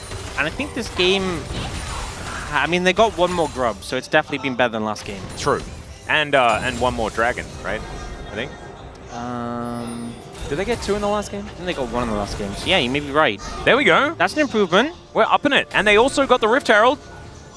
By game 12 in the series, they might get a Baron. Yeah. Heck yeah. I don't know about winning just yet. Incremental. Yeah. So work it up. That's the thing. It's all about, you know, keep on keeping on and that stuff. One step at a time. Never stop, never stopping, or something like that. Is that the movie? Yeah. They've seen them doing the Baron. This is definitely where you want to try and fight Gen G. Yeah, flank angle here for Keen. He's getting pushed away, but there is the Ram. X-Gate going to come on through there. It is a flash in from Young Jay, unable to land the smite though, as now Envy's throwing down the ultimate. Pays already flashes away, but Karis is in there, finds a 2-man ulti, but gets turned on in an instant. A blink of an eye, and he is dead. And yes, he killed the 80 carry, but they have another one! And that is going to be an explosion as Polo is rammed into the wall. The double kill comes through from Canyon, who is 7-1-5 on the Karthus. And Bro, yes, they're on the board in the team fight, but the gold lead has still stretched. The Baron still goes over to Gen G, and they are still waltzing down this mid lane, looking to end this series. Pretty quick smart as well. Yeah, not sure there's that much they can do to defend. Gen G on force to try and end here, though. With Envy respawning, they'll probably just back off. But the inhibitor definitely going down. Yeah, Chovy really wanted to take the base gate to get himself out of there. Morgan realizes the error of his ways, walking too close to Gen G. Underneath the inhibitor turret they go, and they do not seem to phase. Still a flash is going to be invested here from Chovy, just to avoid dying to the turret and all of Bro. And Karis is making his way in. He doesn't have ulti, but we'll see whether he can take down Chovy. Chovy just keeping them at bay at the moment as it's a fight on multiple fronts. Pace is going to get in here once again, takes down the Azir, and now the Karthus is dead, but is that a good thing for Bro? Yes, it is, because the Requiem is on cooldown. And Pace moving on forward. I don't know about that one, buddy-o. Yes, you're very strong, as Chovy's like, well, I teleported back, keep him busy, and he stayed busy. And now Gen G might just win the game off the back of that. It was all planned, I guess. Yeah, I mean, Bro just try and find an angle before they reset, before they spend, while Chovy's low. No, they're doing it again. They're just going to keep... Yeah, Chovy, he's like, guys, I can get more money. I'll take this inhibitor turret. He will be able to do that. As Morgan has respawned, 5 seconds on Karis. Doesn't have teleport, so can't go for any big flanks. There's nice Bella's Breath there from Lehens to avoid getting hooked in. And Polo taking so much incidental damage, he's going to have to back away. Canyon does have the ulti back up and available again, so there's a big threshold, you know? It's sort of like you've got the Elder Dragon looming over you at all times. And I think we see a situation where Bro is so scared of Keen, they end up going for the steal, but they're trying to respond to the threat of Keen. They do manage to get on top of Pays, but unfortunately, Karis has to dash in to finish him off, and Chovy just destroys him. And meanwhile, Keen is still full HP. And also another meanwhile, Morgan is getting engaged on. Does flash out of the way here as the Requiem comes in. Don't think it's enough to kill Morgan, but Chovy's auto attacks and all that sort of stuff probably going to be so, as Gatling gun there is the big one. That is going to connect. Also does a bit of extra damage to the rest of Bro as well. They have one Nexus turret left remaining. They're going to lose this inhibitor as well, as in goes Lehens. Just to say hi, I guess, because he didn't really do too much else. Keen going to play bodyguard also, and Genji, I think, just want to say goodbye to this series. This was not close, ladies and gentlemen. Genji really proving that they are the best of the best here in the LCK. Is Envy going to get snared? That means he's Dawning Shadow. That also means that Karis is knocked up into the sky and brutally destroyed. And Bro, on their fountains, there is going to be, at least a double kill coming through from Envy. Better Skittle. That's not the Skittle he wanted to eat. Canyon going to be able to grab a last kill there. And is it back-to-back POGs for Canyon? It was a pretty good Karthus performance. I don't know. It depends how people feel, because he did press R. That is kind of the expectation for Karthus. Yeah. Is it a not robbed? Maybe it's just a Chovy not robbed. Maybe that's you know who I'm leaning towards? Lehens for the really cool interruption and stuff? Or Keen? I think Keen had a really good score in the game, you know? He did. He was making a lot of plays. That roam down the mid was pretty slick. I don't think there was any lawn that was unmown. I think that's absolutely true. But I feel like it kind of got to the point where, like, there's a point in the game where it's like, okay, they're so far ahead. After this point, they're kind of just pumping the numbers a bit, you know? Yeah. Chovy obviously picked up a lot of mileage there, but the game felt very over. And I think this series, you know, Bro came in, give it the best, but it is just such an insurmountable gap between these two teams right now. Absolutely. And I don't think that's even specific to Bro. I think a lot of teams are feeling this when they go up against Genji. Yeah, Genji have not lost a single game so far, and it hasn't looked like they've been very close to losing a single game so far either. So I don't think that this is really anything to be said about Bro. It's just to be said about the form of Genji off the back of their MSI victory. That hangover, like you were talking about, non-existent. They are just going from strength to strength, and this is a team with a huge target painted on their backs and no one that can hit it at this point. They honestly look better, yeah, than they did in spring. I feel like they've leveled up, you know, inspired by the MSI win. They had a point of weakness. They had, and it was partially because Lehens and Pays weren't on that same level as we're seeing now. And now it just looks like they're kind of impervious. And also the changes to the jungle meta. I mean, we had Canyon. Yeah, that's the rant that I was going to go on, but then just didn't. And it's because, like, the way League of Legends is played right now really does suit Genji, but I don't even really want to put it down to that.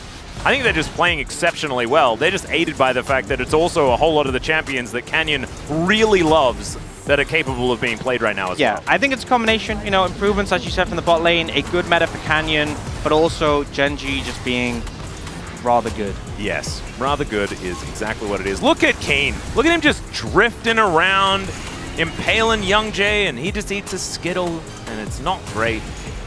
And once again, all of this started by Kane having a drift. That's what I'm saying, you know? He heard, you know, the cowbell on Fast and Furious Tokyo Drift. He hit it. Yeah. He hit it going. He was ready for it. Christopher Walken would have loved it. I mean, Polu tried really hard. He tried really hard this game. Hats off to him. I think that's a takeaway for Bro. I think this was always going to be an extremely hard matchup. Borderline impossible to win. I think Polu's been looking better recently. Yep. I think Karis obviously did end up falling behind this game, but game 1 his laning was fine. In game 2, you know, I feel like he was trading pretty well with Chovy, even though it did put him in a vulnerable spot. And Rocket. Some just casual giggling by Lehens. And that really goes with what he's about to do right now, which is walk up and say hi, and then walks away. Yeah, and as you can tell, Genji very chill. Yeah, it is feeling a little bit like business as usual, but we have just broken the record for shortest game of the split once again. It really was not. It was not a hard-earned task here by Genji, but it was a clean one. And I think it's back to the drawing. I think a lot of risks were taken in the draft, and I think you have to when you're against a team like Genji that is so incredibly strong. So I don't blame Bro for it, but it's a toughie. So we have a look. Chovy does a lot of the boom boom. He absolutely did. And I feel like as well for Gen G, sometimes you have teams go for, a bit more finesse comps against weaker teams. And, if you mess up early game, maybe it gives them a chance. Gen G are like, no, we're going to have so much scaling that even if somehow we fumble the early game, we're fine. But then they don't fumble the early game, and they're super fine. Yeah, even more fine than they were in the last game, where it was less of an issue. Yeah. Which riddled me that. I don't really understand how that one works. But Gen G, they just make it happen. And of course, Corki isn't, because you look at that comp, Corki isn't quite the same level of scaling as he used to be, but still, it's absolutely absurd. It's now time to throw it over to the space for them to break down the swift Gen G victory. Thank you very much, guys, for that swift cast of said 2-0. Gen G take the victory, and the bros will have to learn from this one. Again, the fastest game of the split after making that record again. So bros are just record makers, man. Back to back here. Digon alongside Huni and Wolf in this one. It looks like you want to say something about it here, Wolf. I mean, I wanted to talk about the draft, but this is just speed run. I think it was a pretty weak performance from Bro. I think Gen G had a really good game. They had a really good draft, but Bro's performance was honestly pretty rough. I feel like after getting crushed in game 1, they weren't playing their best in 2. Because this is some good draft tweaks, right, Huni? I mean, they took the Nautilus away this time. Karas is on a comfort pick on the Azir, and they have some scaling here. They have a front line for the Zeri. And yes, Karthus does become incredibly strong and tough to deal with later on, but I feel like Bro could have won this game if they didn't get absolutely blasted in the first 8 minutes of the game. It felt like it was decided. Yeah, I mean, the draft doesn't really, at least they tried it, right? At least they make the adjustment and they tried it, but it's just not really working because Gen G was just playing just too well. Especially even this game, I think it's really shined from the key in play. He actually was he sacrificed his kind of soul lane and his roam to mid, and also he was basically everywhere in the map, and that helps so much for the Canyon. Yeah, and maybe there would have been some hope with Palu getting his hands on the Nautilus. We've seen how strong it was, but instead it was a lot of focus on the bottom side by Gen G to then dictate the rest of the map, as you can see here. So Gen G is winning everywhere on the map as the plates fall. So Pays is able to get the full turret full of plates, right? And so it's okay, well, something else would be happening positive on the other side of the map, right? For Bro, maybe they collapse on Chovy. It's 2v1. No, it's 2v1, and then guess what? Chovy gets the turret, and then he pushes forward here with the Ornhorn and actually gets the kill. Canyon's Requiem helps set this up with the Senna ult, so there's no escape, so they're winning there. And then not 20 seconds later, it's 2v1 again. Young Jay is over here okay, we got enough control, right? We got this Herald, right? The answer is actually, no, not really. You're not getting anything. You lose mid, you lose top, you lose bottom. Good day, sir. Goodbye. 2-0. It's done. They at least got the Herald on. Yeah, I guess so. I guess they got the one part. Yes. They got it. But they lost the whole map. Just the whole map. The game just exploded just from here. Sure, it was already not great spot, but still, it was at least it was playable. But the thing is the map movement, Gen G was just much higher class. They shown the performances and it wasn't even really close. When everybody is fed and you have 2 global ultimates and a pseudo global ultimate with the Ornn ultimate, as Ox was pointing out in the draft, you could just snipe somebody. You're not safe between inner and outer turret. You're not safe there, actually. Where's the safe then? No, Nowhere. there is no safety. That's the point. There's nowhere there. And you can see the gear that Gen G is able to get into that Bro have yet to find. And they close it out here on the bottom side of the map at the Drake fight after we saw how much they got across the map earlier. I mean, today I think the carries especially shown the really weak performances. Even right here, he kind of messed up the combo. He was trying to dash now because they were trying to just collapsing from the Tribush, but he actually failed his combo with the dashes, which is that turn really critical mistake, and being ends up just gonna be able to actually impale on him and just dying in the 4 people, and it's just too one-sided. Yeah, I mean, Karas' laning phase was really a big issue as well. There's not really a nice way to say it, but Chovy just absolutely made him look like he doesn't belong in this tournament. I mean, he was 30 CS up at 10 minutes into the game, it felt like, and Chovy was just constantly pushing him out of lane. He just looked like he wasn't ready to play, and it's his best champion. It's his Azir. And I think after that game 1, I think something got into the heads of the bros, and they just didn't play as well in game 2. Well, let's see who gets the POG. Again, multiple candidates after this last game, number 2, and it does go to La Hands down on the bottom side of the map. Wolf? I mean, I think it's not wrong. Like I didn't really think about it. Like he had a great game. Interrupting this as well is so annoying. Preventing Envy from getting out here. His ults were fantastic. Like I didn't really think of it. For me, it was between Keen and Canyon. But yeah, it's actually a good call. Yeah, I mean, really nice TP here and pressing ulti, and he's shown like really strong lane phases that set up a lot of the kills for the Canyon. So it definitely does make sense, 100%. But this is the type of game that anyone can get it. Like even I would say even Chovy, like I think he's just like he gapped so hard to 1v1. It's just probably not the pace. Yeah, again, split all the way around. I see jungle, mid, top, no bot, no love there for Pays onto this one. But again, 6 votes going to Gen G, and it's indicative of just how dominant they were in this game. And I think Wolf didn't mince his words, but it's correct. This was so one-sided, and as a Bro fan, this one does hurt a little bit more than usual. Yeah, I mean, we just want to see better performances than this. And if you're the bottom team in the league, which Bro, now we're kind of competing with KT on that one for the moment, but if you're the bottom team in the league, it doesn't mean Gen G gets to set records against you. You still have to stand up. You still have to be a pro gamer. You still have to weather that laning phase. You have to weather that loss on the record of game 1. And can't walk into game 2 with a better draft and get beaten even worse. Like, we got to see better from Bro. On the opposite side, though, Huni, Gen G, they look dominant. This is what they're supposed to do, this type of opponent, given the aspirations that they have to, head to Worlds as one of the best teams in the world. Yeah, I mean, this is the it's kind of like we're obviously just like expecting like these performances, like showing this really strong, especially against the bottom team. But I mean, it is like really strong, and I think it's like Gen G seems like I think they're gonna get just stronger, and really excited to see like what's gonna happen in the playoff. Well, let's hear from the POGs themselves with the interview translation by Deer. Thank you very much, guys. This is Deer for the POG interview translation, joined by Canyon and Lans on the side of Gen G, who continue their undefeated run by defeating OK Savings Bank Breon. Congratulations! Gen G's performance is truly impressive. Without dropping a single game, you guys are on a 4-winning streak.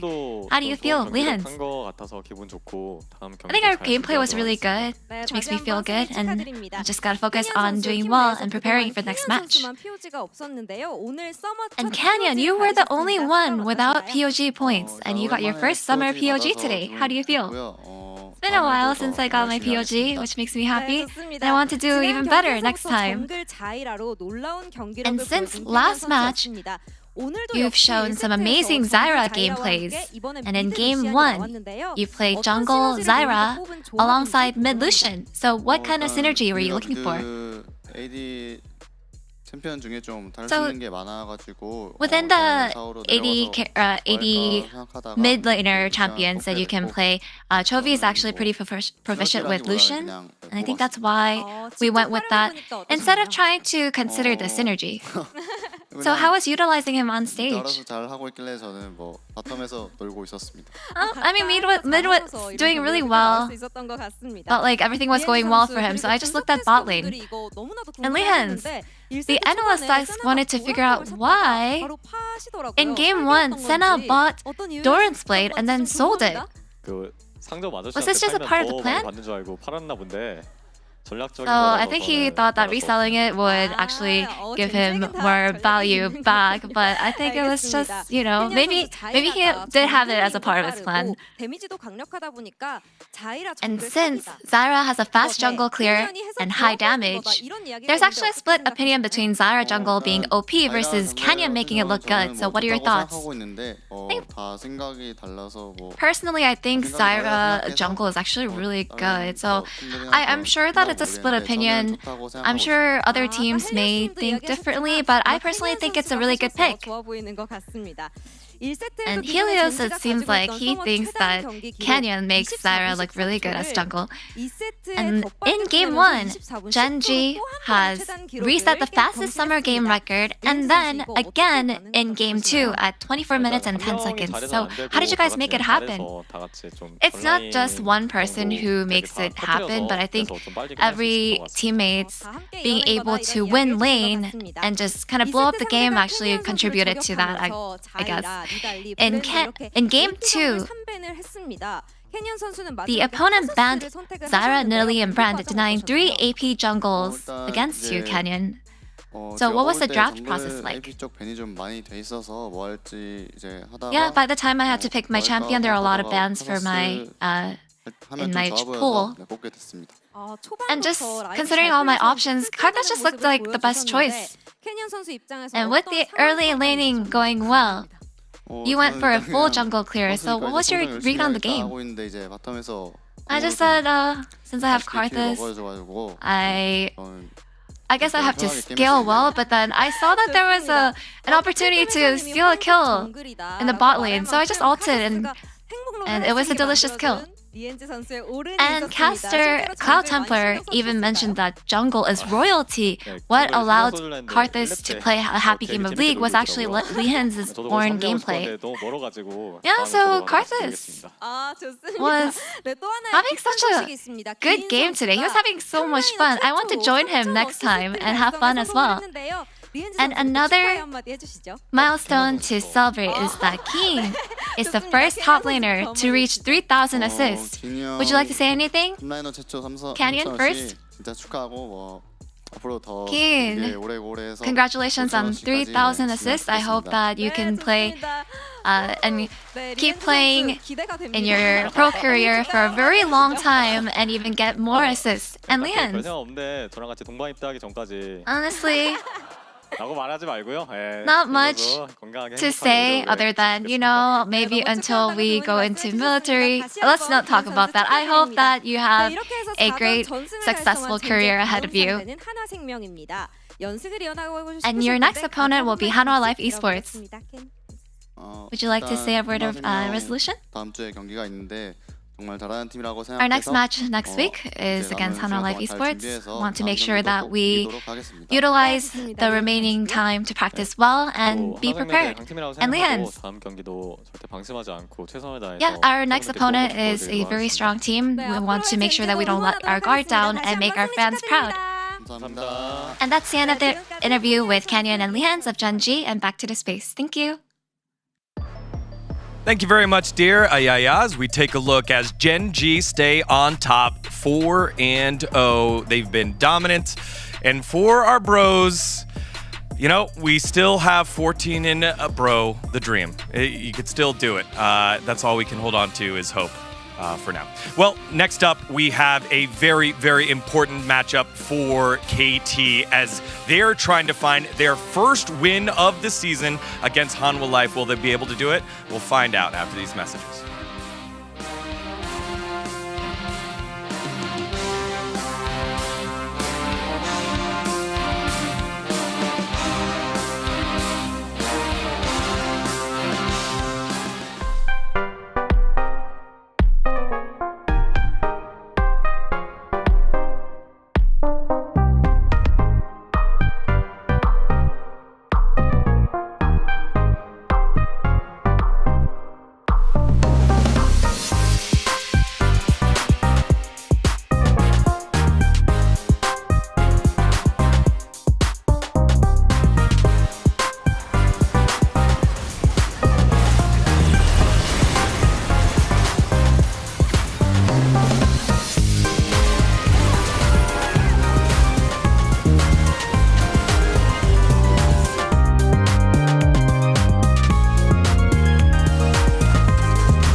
재밌는 퍼포먼스 다 같이 함께하면서 도원 한번 시작 알려야겠죠? 야 호수야 너가 저거 들었으면 너 손 이랬을걸? 생각보다 무거운데? 뭐? 한 손으로 하고 있을까? 막세 저거. 아 떨리네. 괜찮아. 괜찮아. 즐겨. 야 카디 야 버려. 스카노 노공. 전력 버려. 먹고 도망가자. 빼면서 빼. 야 앞서 좋아. 빼. 미안하다. 실수. 야 레일. 오케이 괜찮게. 야 한다 백. 파스 노공. 좋을 것 같긴 하다. 스카 노공 스카 거야? 야 애매한 것 같아. 야 한 방에 걸면 이기려나? 너 좀 집중해봐. 야 넘어가자 카직스 이거. 한번 넘어가 주세요. 쌈 보자. 카이 노플. 야 이거 바로 쳐주는 게 아니라. 대충 바로 쳐. 야 바로 칠다. 야 바로 쳐 얘들아. 바로. 떡 조심해. 바로 쳐다 바로. 떡 조심해. 아 나이스. 먹었어. 정규야. 심호흡 한번 할래? 그래. 너 그랩 뭐냐? 못 맞출 수 있지. 아 그냥 진짜 싸면 무조건 이겨. 그냥 내일만 먼저 그래프에 쫄지 마 얘들아 진짜. 야 그냥 할게. 야 바로. 야 바로. 야 바로 잡았어. 제리 카이스 할게. 야 이겼어 얘들아. 야 있어. 야 맞아. 야 이겼어. 가자. 민서가 이겼어. 나 이거 끝나는 거 같은데? 하나만 나랑 뽀뽀할래? 그럴까?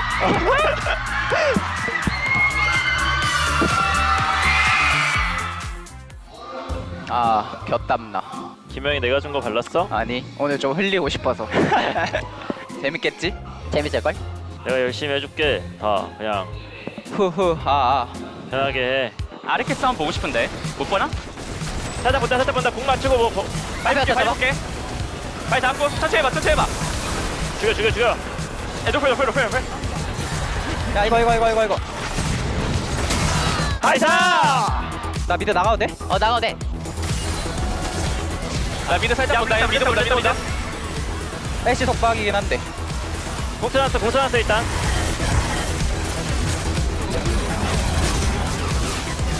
아마 레넥 노플이야 이거. 탈리안 플 몰라? 레부터. 준이 없어. 내가 잡을게. 오우 야. 야 이거 할말. 야 본다. 계속 보자. 빨리지 말고 기사기 불러줘. 야나 뒤태. 나 마지막 개잘했어 진짜. 진짜 와, 역시 김영아. 이겨가.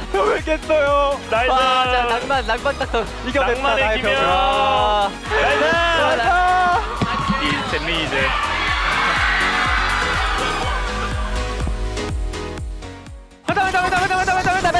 뺐다. 뭐야 이거? 이거 레 슬로우. 레발리 만들어 레부터. 뺐다. 정지야.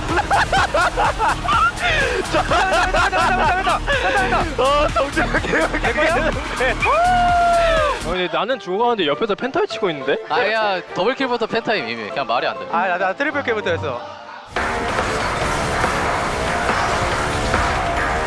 앞라인 거 쳐볼래? 해봐. 좋아. 천천히 보자. 해봐. 나 집 볼게 나는. 야 뺐다. 먹어. 배달해줄게. 뺐다 줘. 나이스. 와 이걸 진짜 하네. 헤이즈 형 따라했어.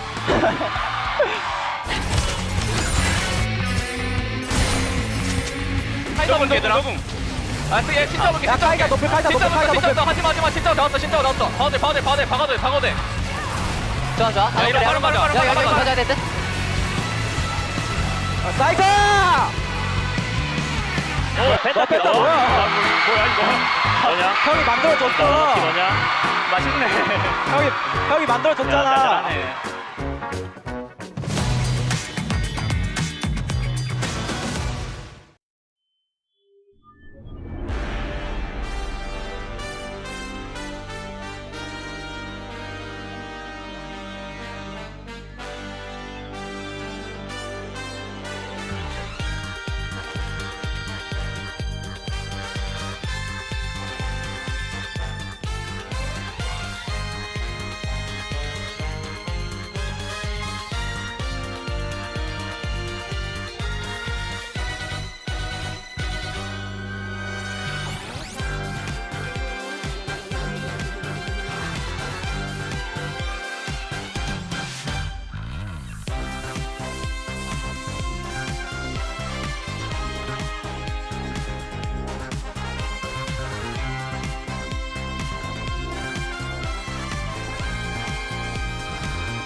turned to ashes.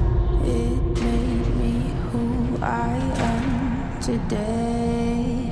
I escaped from the latches of the shadows chasing me down. I'm not gonna run, I am standing my ground. Wherever I go, fear does not follow. Even when the storm hits and hell is abound.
Welcome back, ladies and gentlemen, to LCK Summer 2024. We are two gentlemen that just want to talk about seafaring, suit-wearing people.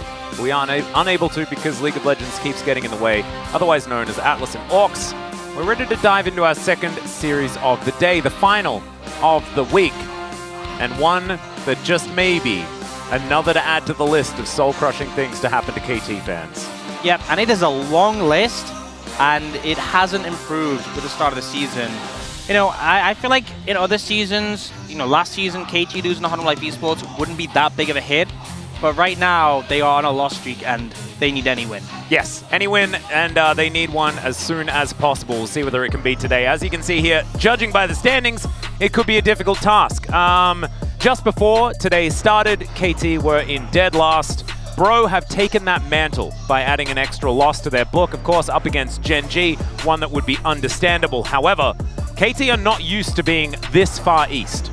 You know, this is not the place that KT thinks that they belong. They're going to have to start with a win against Hanwha Life Esports here, or Hanwha could actually leapfrog over D+, which would be important because, of course, D+ able to take them down at the beginning of the season and trying to get some headway over that team could be really big. Yeah, and I think Spring overall was a little disappointing for KT. You know, they didn't make it as far as they wanted to in playoffs. Their performance in the regular season wasn't fantastic. But where they are right now is so much worse. And yeah. It kind of is a signal that things can always get worse. And for KT, they really need to get better. And Honor Life Esports was a tough opponent for them in Spring. But Honor Life Esports also don't look as sharp as they did in Spring right now. So I think this series is a big one because for both of them, they really want to just be heading on that upward trajectory, and it could start here. And a matchup of the star 80 carries. And I mean, this goes back a really long way, of course. Viper joining with Griffin in his debut season. They really did make waves. 2018 LCK Summer Finals was where Deft and Viper found each other. That 5-game series. Deft able to take the win, give Score his first title before he retired. Absolutely historic stuff. And then afterwards, you know, Beryl versus Viper is another big one in the 2021 World Final. There's a lot to talk about when it comes to the veterans of the bottom side of the map. But these two gentlemen here, I think there has been a bit of a rift forming between the two as Delight just gets better and better and better.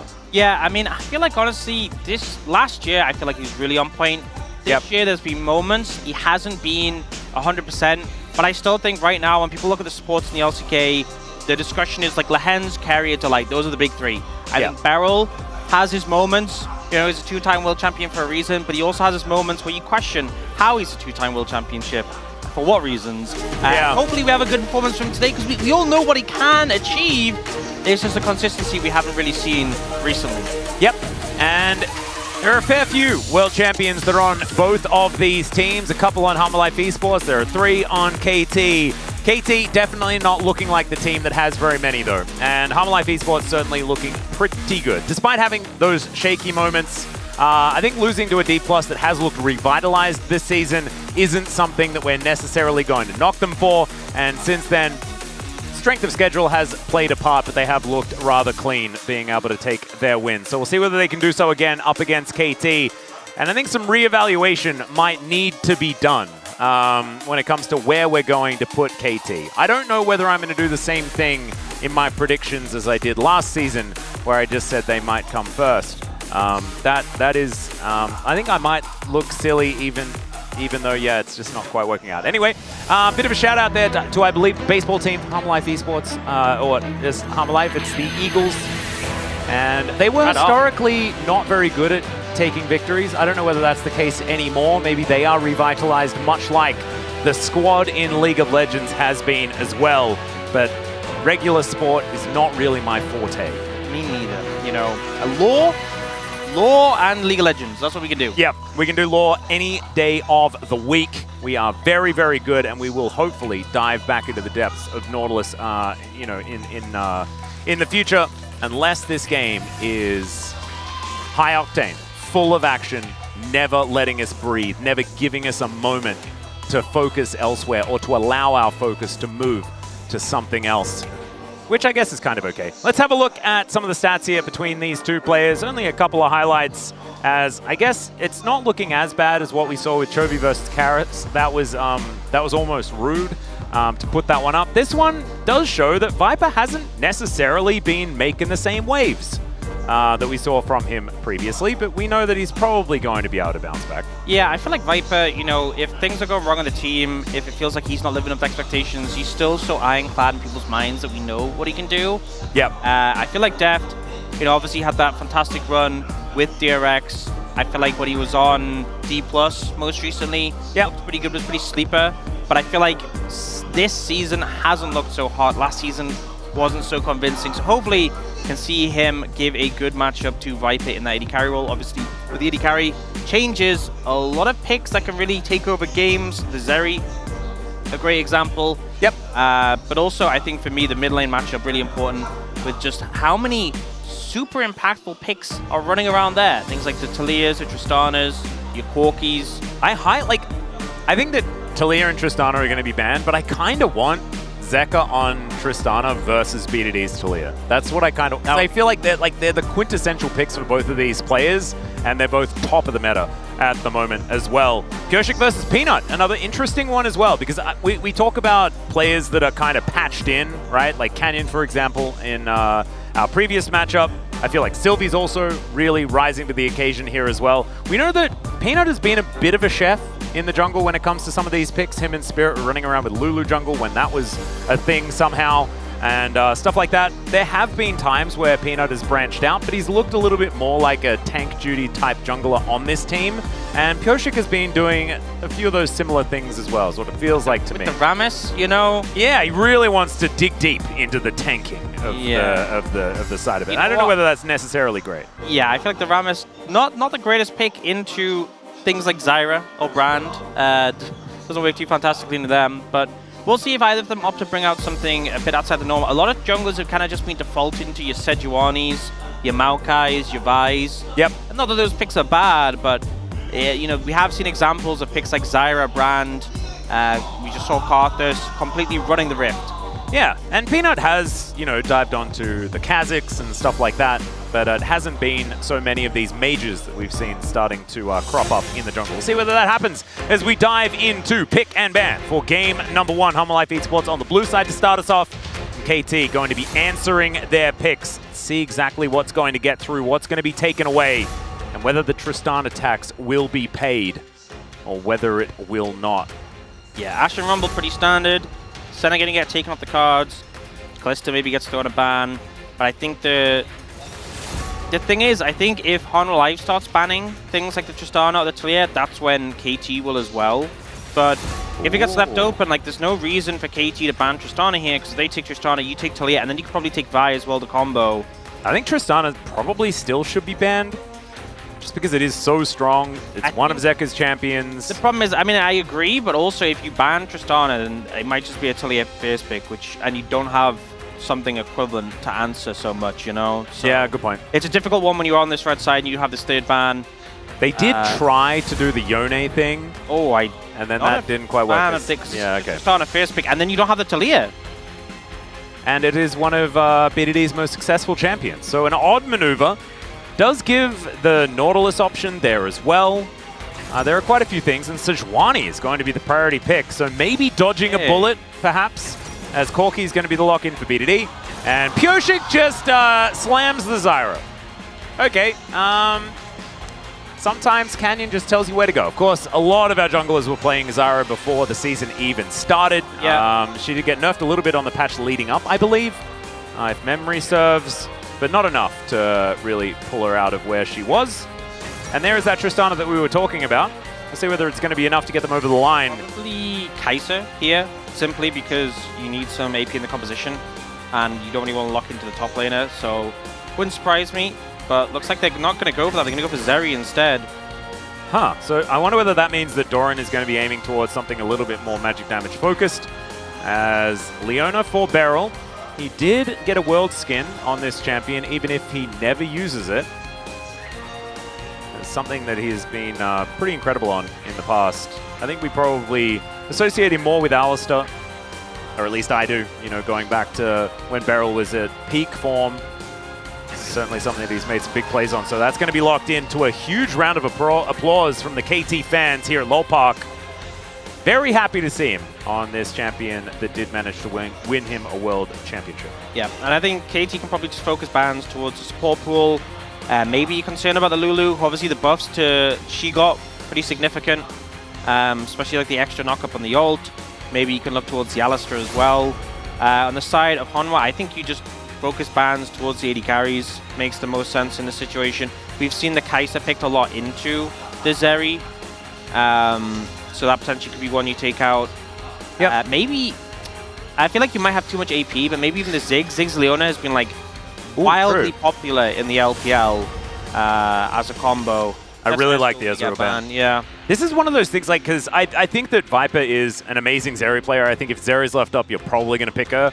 But Deft and Viper are both incredible Ezreal players. Probably two of the best that we have historically, the ones with the most tape, having really good games. There's that Alistar, like you were talking about, pretty cookie cutter. It does mean that Nautilus does get through, as that Kai'Sa, like you mentioned, is going to be taken away from Deft. So Caitlyn, you know, if you want a bit of extra power, I like Caitlyn personally, but we'll see where Deft does decide to go. I feel like you want to pick that can kind of, you know, I feel like the Kai'Sa would have committed to like more heavy dive, but playing at distance with the Zyra can make a lot of sense in this composition. I mean, I feel like maybe even someone like the Jhin could be crazy enough to come out here, but Deft is not much of a Jhin player. Instead, he's just going to pick Draven. And you heard the sound that the crowd made, and it was like an ah and a groan at the same time. Yeah. And that makes sense. Deft has had some big games on the Draven and some games that they're not in my memory anymore. I wonder why. Yeah, I wonder why. I mean, I think it makes sense. Humble Life Esports just pick up the Skarner here. We'll see what KT opt to go in return. It's usually just been that Skarner Kasante trade-off. And the question is the support pick. Rel is still open and available. Nautilus is still an option, although can be a bit rough in Leona. There is ways to play the matchup that I'm sure Delight is aware of.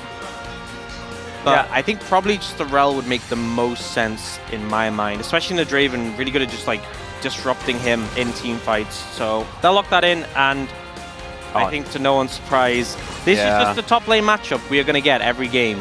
I kind of wished it was Nah. I don't know why. Just felt like perfect Nah could have been a bit of a difference maker. I feel like Cassante, Skarner really, like, they get to play the game after it's kind of already been a bit decided. But I am very interested in how Pyoshik's going to play this one out. That was a lot of priority on this Zyra pickup. Of course, the Sejuani was first picked, right? So it's not like, you know, they had to worry about getting counterpicked in the jungle or anything like that. But the amount of confidence that they had to pick it so incredibly early shows me that they do have a plan around this as well. And we'll see whether it is going to be enough to get Deft ahead, get those adoration stacks up, and really start snowballing for that win. Well, I think especially when you have the Draven, I think it's going to be very much like Genji's game, not that we had earlier today, but earlier this week, when Canyon played the Zyra, and he super fast cleared, 3-minute clear into bot lane, and just camped it. And I think that should be the strategy. Use the fact that you're pacing ahead of the other jungler to be bot lane as much as possible. And that's precisely what they were able to do on the red side, right? Because we saw them play the Zyra again today, but they were on blue side in order to do so. Then somehow got blue side again, so we didn't even get to see a potential red side strategy from Canyon. We'll see whether Pyoshik is just going to mirror exactly what he did there. As KT Rolster, remember, they have their backs against the wall. They also have a telecom war looming in the future. Let's jump to the rift for game one.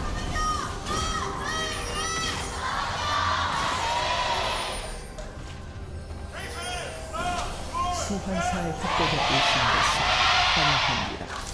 All right, some desperation from the KT fans, understandably here. And you might be confused as to why I mentioned the telecom war, but the thing is, if I was a T1 fan and I was watching and KT could just get completely clapped 0-2 in this series, the likelihood that KT wins the telecom war goes up really high. So T1 fans, you have to band together to hope that KT gets a win here. It just keeps accumulating, and this should be a good cash out.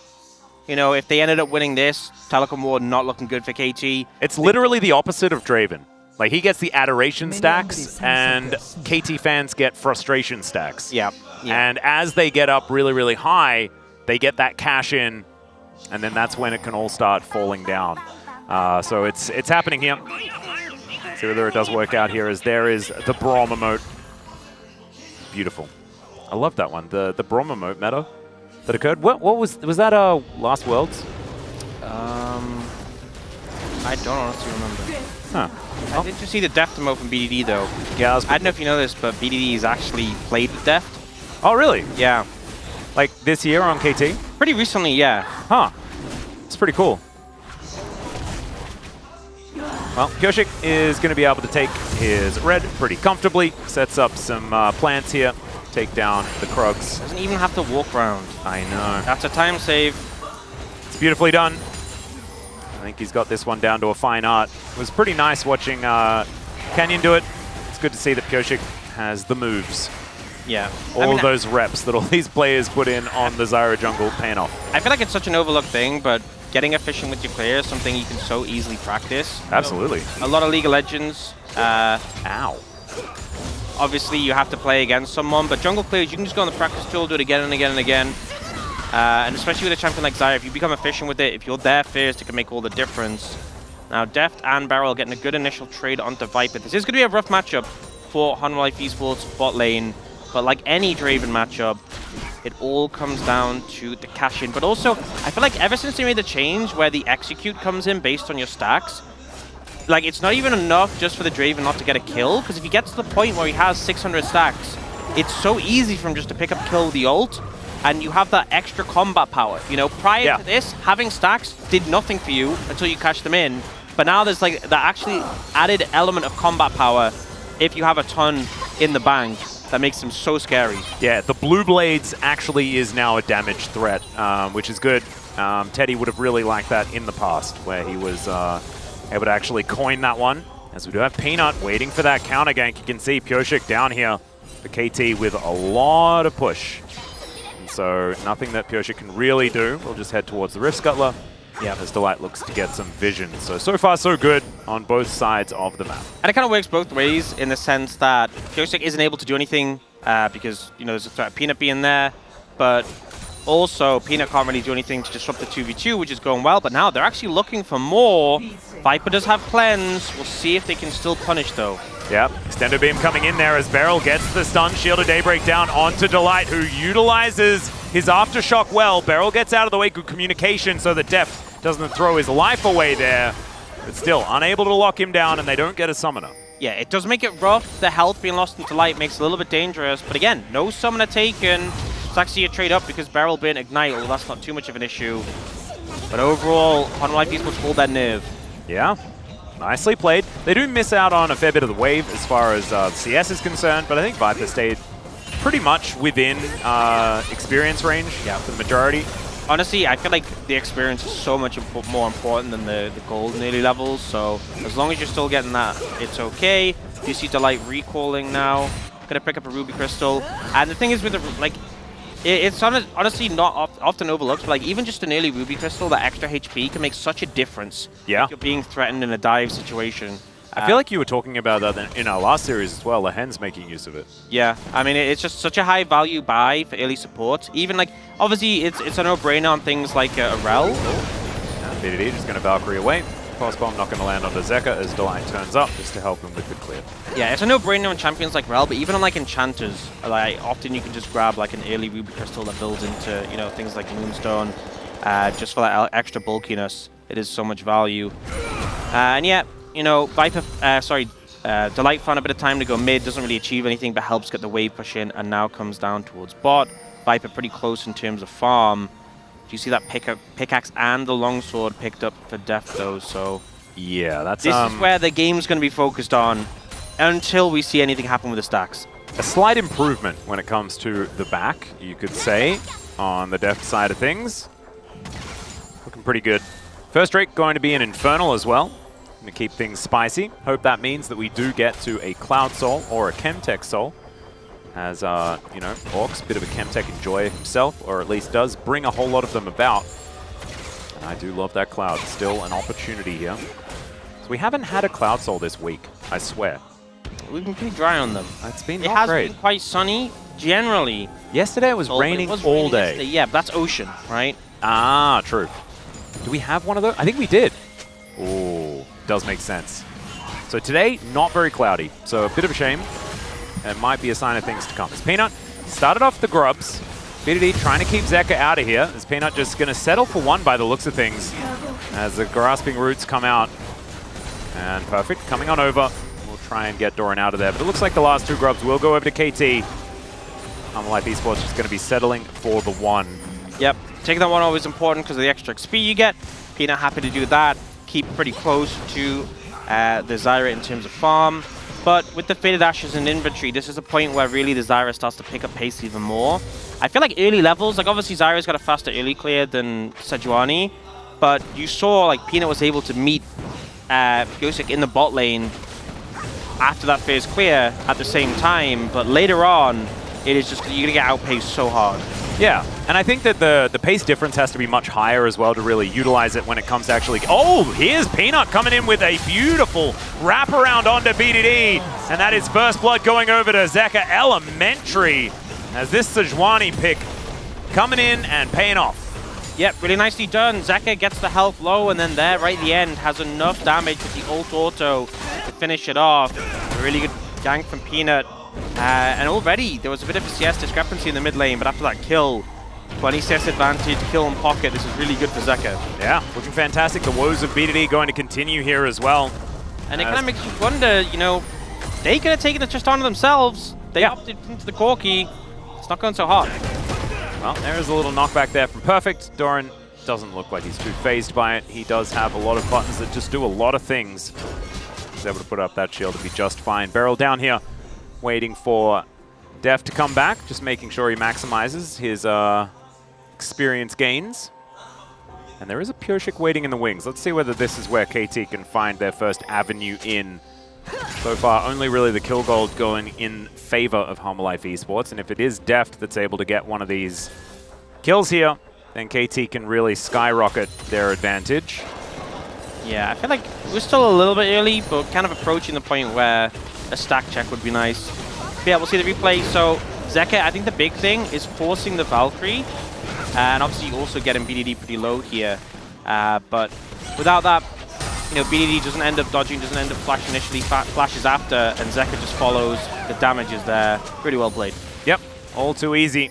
As he flashes the broccoli there as well. Good to see. It's okay. Mid lane, definitely a big point of power here for Humble Life Esports at this point in time, as Beryl looks unperturbed by 2 people being over here. But maybe he should be a little bit more perturbed. Tyler Shaw loses half of his health bar. As BDD fighting against Zeka. There is a lot of fog of war behind there, but he has a decent idea. Peanut isn't in the areas. Okay, if at first you don't succeed, try again, and that is the cash in for Deft. Delight, just nothing he could do. And you saw as well, Viper ulted very early, like expecting the dive, expecting to be able to fight their way out. But the stacks had been built up enough to just execute Delight on the back end. The CC chain really nicely done. And now a big cash in for the Draven. I think that was 493 extra gold. Oh, BDD, oh yeah. Kyoshik knows exactly what's going on here. There's the grasping roots. Peanut does have to flash immediately away. And even though he picked up turret aggro, he will survive. Does have to blow that summoner though, and Kyoshik, most importantly, keeps his mid laner alive. Yeah, Kyoshik playing it so well. Making his way to mid, covers BDD here from another gank when he is flashless, and also gets Peanut's summoner spell just from bot to mid in such a rapid move, and ends up helping both lanes out drastically. Yeah, really nicely done. Zeka with an explosive charge on the turret. Already has taken down a couple of plates, but still has that lead there. Gold well and truly even. Maybe not anymore, as Kyoshik gonna get a bit of a taste of his own medicine, and he will be taken down with the help of Delight getting his revenge. Yep, just found sleeping a little bit in the jungle. Good moves there from Delight, from Peanut, from Zeka, and also handing the kill over the Tristana. 2-0 now with his CS lead as well, looking pretty dangerous, and this is a pick that Zeka is very proficient on. Oh yeah. Here on the bottom side, that is going to be a teleport interrupted. All out actually invested as well onto Doran is perfect. Happy to play some Biffo. I'm trying to understand the context of that TP, because surely you must have known Perfect was nearby, and it's Cassante. He can always interrupt it. Yeah. Very strange. But now Perfect, no ult. It still might be a tricky dive, but it looks like he's just going to back away. Well, Doran is going to crash into the wall and does get the Impale onto the Cassante. Remember, there's no all out, and he's going to get permanently frosted and taken down. The Whirling Death comes on in. That means that they're not going to be able to do as much work to the turret. Should guarantee that our KT are able to take down first brick. They're also able to deal with this wave as well. So it is Grubs going towards Humble Life Esports. Should be 4-2. Doesn't look like they're going to be able to get there at all on the side of KT. Yeah, I'd like to see KT pick... Oh. This could be a little dangerous. Yeah, that is a teleport of all time, absolutely. As Perfect is going to get crashed into. He is pretty tanky. Let's get a bit of a push away there as Doran not going to be able to tank anymore. Permafrost comes in. Viper slowed down. The health bar's very low, and yeah, he's just taking a beating. He does have his Crossfire Gauntlet, and Beryl is turning up here as well. Level 7, he does finally fall, and the Solar Flare was cool, I guess. You know, they kill him, but he bought so much time. The minion wave gets cleared, the tower doesn't go down. I honestly don't even think it's that bad of a trade. I think Perfect might have just made the right call there. Yes, he dies, but the gold denied from the plates and the time bought, it gives KT an advantage to get on the map. So it sounds strange to say, but it's kind of similar to when we were having lane swaps and top laners would teleport in to die. I don't think this play was good, by the way. He definitely would die here. But the TP in to protect the tower, to buy time, he gets a lot of experience in the wave. I think might not look as bad as seemed, that he just bought so much time. 4 members of Humble Life Esports had to commit so long to finally take out this Cassante. Yeah. Kind of working. He was just very, very tanky with his first item buy, first completion, and Beryl almost got there on time as well. Yep, and Beryl gets to clear out the wave. The Dragon got taken, bot tower got taken, obviously. So we end up seeing the gold is about even, but bear in mind, Humble Life Esports have 3 extra kills. Yeah. And KT have a lot to look forward to as when the game gets to later on, but I guess you're probably looking at Humble Life Esports to have a little bit of that scaling advantage with their double hyper carries in both the Tristana and the Zeri. I'm just thinking that KT do have sort of a moment in the mid game where they can really get a stranglehold, and that hasn't turned up just yet. Yep. I think cresting about the 15-minute mark, that's when, you know, you can utilize Deft, who has a second round of adoration stacks to cash in with. He already has that gold advantage. He already has that item advantage building up. And they can use that to snowball in theory. 2 items of Corki has been really strong. You know, Def will be pretty strong around there. Kyosik will be strong for the whole game on this Zyra, really. Yep. But I think that's the point, because I think when Zeka and Viper get to 3, that's when it feels really hard. Yep, and the Zyra just so good into the triple tanks on the side of Hanwha Life Esports as well, just with the amount of shredding you can do with the Leandri's built up and the amount of consistent damage that she does have. As okay. There is Delight poking his head forward. Extended Beam doesn't land onto Pyosik here, trying to stay out of the way. As the Rift Herald has been started here by Hanwha Life Esports. 5-man grouped up. You can see BDD rotating over a little bit later. Plants are going to be set up here as KT still haven't pulled the trigger just yet. Look out for the Solar Flare to start this one up as Beryl walking on in there. That's going to be the Glacial Prison, and Peanut, he's able to lock down the Rift Herald. Stranglethorns does absolutely nothing, and Doran just impales Beryl. It's a complete and utter catastrophe for KT. One after the other. Mario is diving over the top of them, and BDD can do nothing. It's a clean ace. And a complete belly flop from KT. I really don't think they should have let Zeka get Tristana, and they are paying for it now. I mean, the team fight started so well for them, but Zeka just gets the cleanup again and again and again. And I think that window we're talking about in the mid game, it has gone. It has been broken. Yeah. It's just glass on the floor. I'm glad we had that time where we could talk about KT's, you know, positive possibilities. Maybe that was on us, you know, we hyped it up a little bit. But yeah, I mean, the big thing here is Beryl ends up getting chunked out a bit by the Skarner and by the ult for Sejuani. Kyosik uses his ult, but no plants are alive to be buffed by it. Immediately they take out the Leona, and then it just resets City after that. The front line died so quickly, and it's just bouncing one after another. Even there, Zeka actually got the slow on a BDD, I believe, over the wall. Yeah. Watch this from Zeka's perspective. And he's like, sorry I missed my ult, but I don't know whether... Zyra missed ult is what he said. And then he just presses W a bunch of times. And yeah, you're right, he managed to get the slow as well. Honestly, really nice played. Like, got the slow and then backed off so BDD didn't have a chance to turn it around.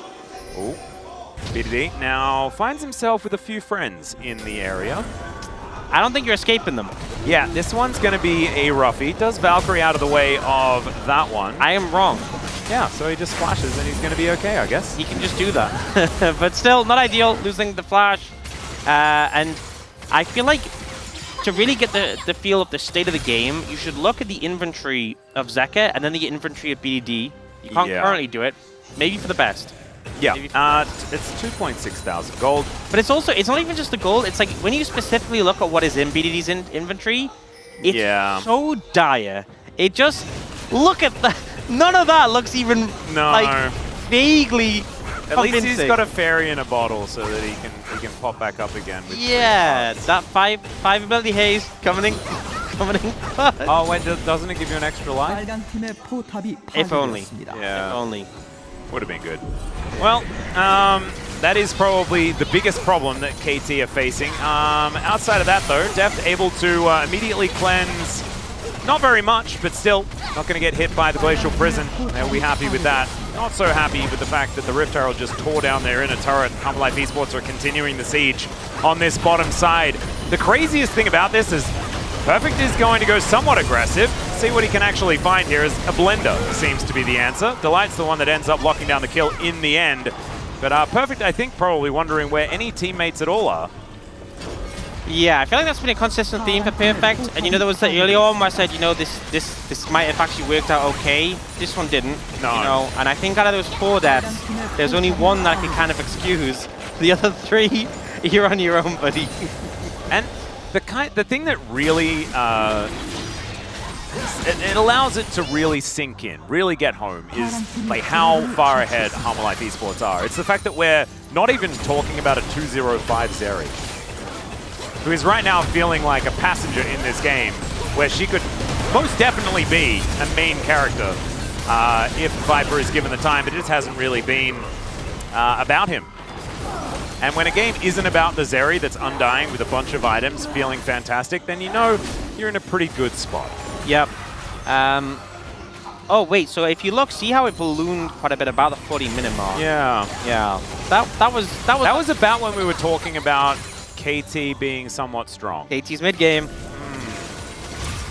Well, I'm not going to take responsibility, but I can understand whether anyone would want us to. You know, I understand where they're coming from, but I'm not taking any responsibility. Yeah, I'm not taking it. Not for that. Well, I think maybe next time we use a Stranglethorns, let's try and get some CC prior to pressing the button. Yep. So at least someone gets hit. Well, yep, they have a lot of CC on the team to set it up, but also there were no plants, and obviously the Stranglethorn increases the health of the plants and their attack speed. Oh yeah, but that's secondary. But I'm saying, like, let's start with level even 1. If you miss it, at least have some, like, it's not hard to have, like, one plant that died before the ult went off. And, like, that's the bare minimum. Just, if you're going to miss the ult, at least have some plants so it slightly dissuades Honor Life Esports from charging at you and killing every single member of your team. That's all I'm asking for. The way you play Zyra is just spam W whenever you press any other button ever. That's what I do. And make sure you press all of them before you press the R one. Yep. And then hopefully there are plants. Yep. And then it feels good. And then you also make sure that you aim your passive after you die, so you can do true damage to your opposition. Exactly. In a line. Yep. Much like an Acathian surprise. I mean, cannot move around with. I feel like sometimes mechanics are put in a game where it's like, it's kind of designed to show players how you play this character. And that really showed you that to play Zyra, you have to die a lot. Yeah. That's just how she functions. So now... And once everyone learned, they just removed it. Yeah. And so if you're a new player, you might not know Zyra's meant to die a lot, but get big combos. But that obviously isn't happening here. The big combo's not coming through. The Baron startup, they will back away because they don't really need to risk anything in this game. And on top of that, it's also a Mountain Soul. Oh, you know, God. Sometimes, I mean, I think it's hard not to get value from Mountain Soul. Most games, even the squisher targets will get a lot of resist. But Honor Life Esports composition, I feel like is one of those ones where you're really getting value from Mountain Soul. I also feel like Mountain Soul was kind of buffed with the fact that so many of our supports are just rushing Warmogs as well. Yeah. And so each individual Mountain Drake just feels better than it otherwise did. Honestly, it's not, even if Honor Life Esports only get 2 Mountain Drakes and maybe the game ends before we get the Soul, those 2 Mountain Drakes will just make such a... you're already struggling to have damage. Yeah. Well, we'll see whether KT can find some sort of miracle. I feel like I've said that so many times already, and it's only week 2. I mean, I feel like, you know, if you had one of those weird charts where it has all the words, like, like featured in the text, if you had one of those for your casting, I feel like that line would just be like right in the center. I know. I don't want to see the word cloud for me in KT games. Just does not sound very good. I think Cast a Curse would probably be top of the list. Yep. Maybe a weird starting with E would be somewhere. It's just excited right in the middle. Oh, God. Well, I could definitely say we're not excited right now. Yep. I was trying to become the solution so much that I became the problem.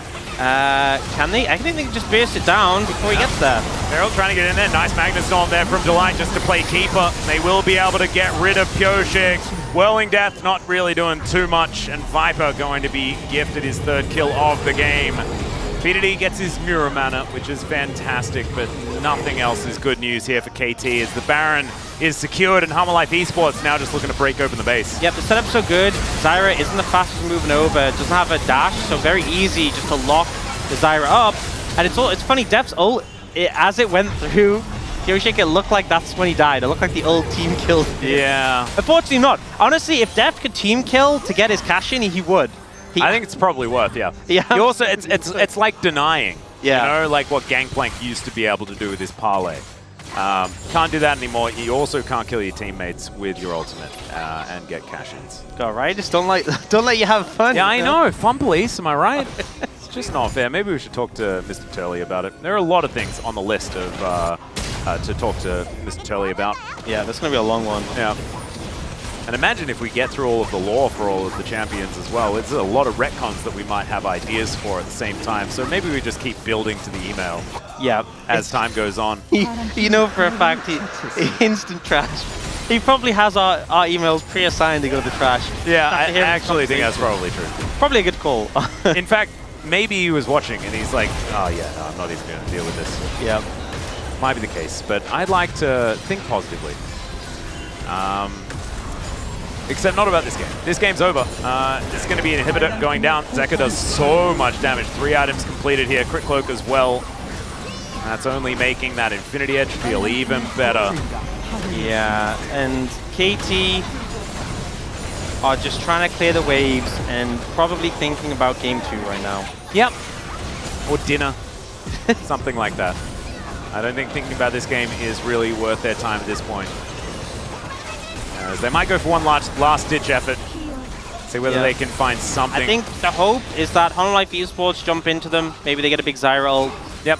That's your best hope to maybe get a couple of kills. They are going to jump into them. Let's see whether it actually works out here, though, as Perfect is able to get out. Beryl not so lucky. And great Captain Jack there from Deft, but he's still down extraordinarily low. Stranglethorns landing on more than nothing, but still going to be Pureshik falling immediately. And look at this. So many beads, so many pictures of beads all over the ground as Zeka, all the range in the world, will be taking down Nexus turrets now. And he does get engaged on by Perfect, looks for the all-out, tries to get in there, just wants to kill the Tristana, but he's not going to be able to do so. Deft gets rocks thrown at him, he's on the fountain, the Nexus is dead. Harmolife Esports, a statement game 1 against KT.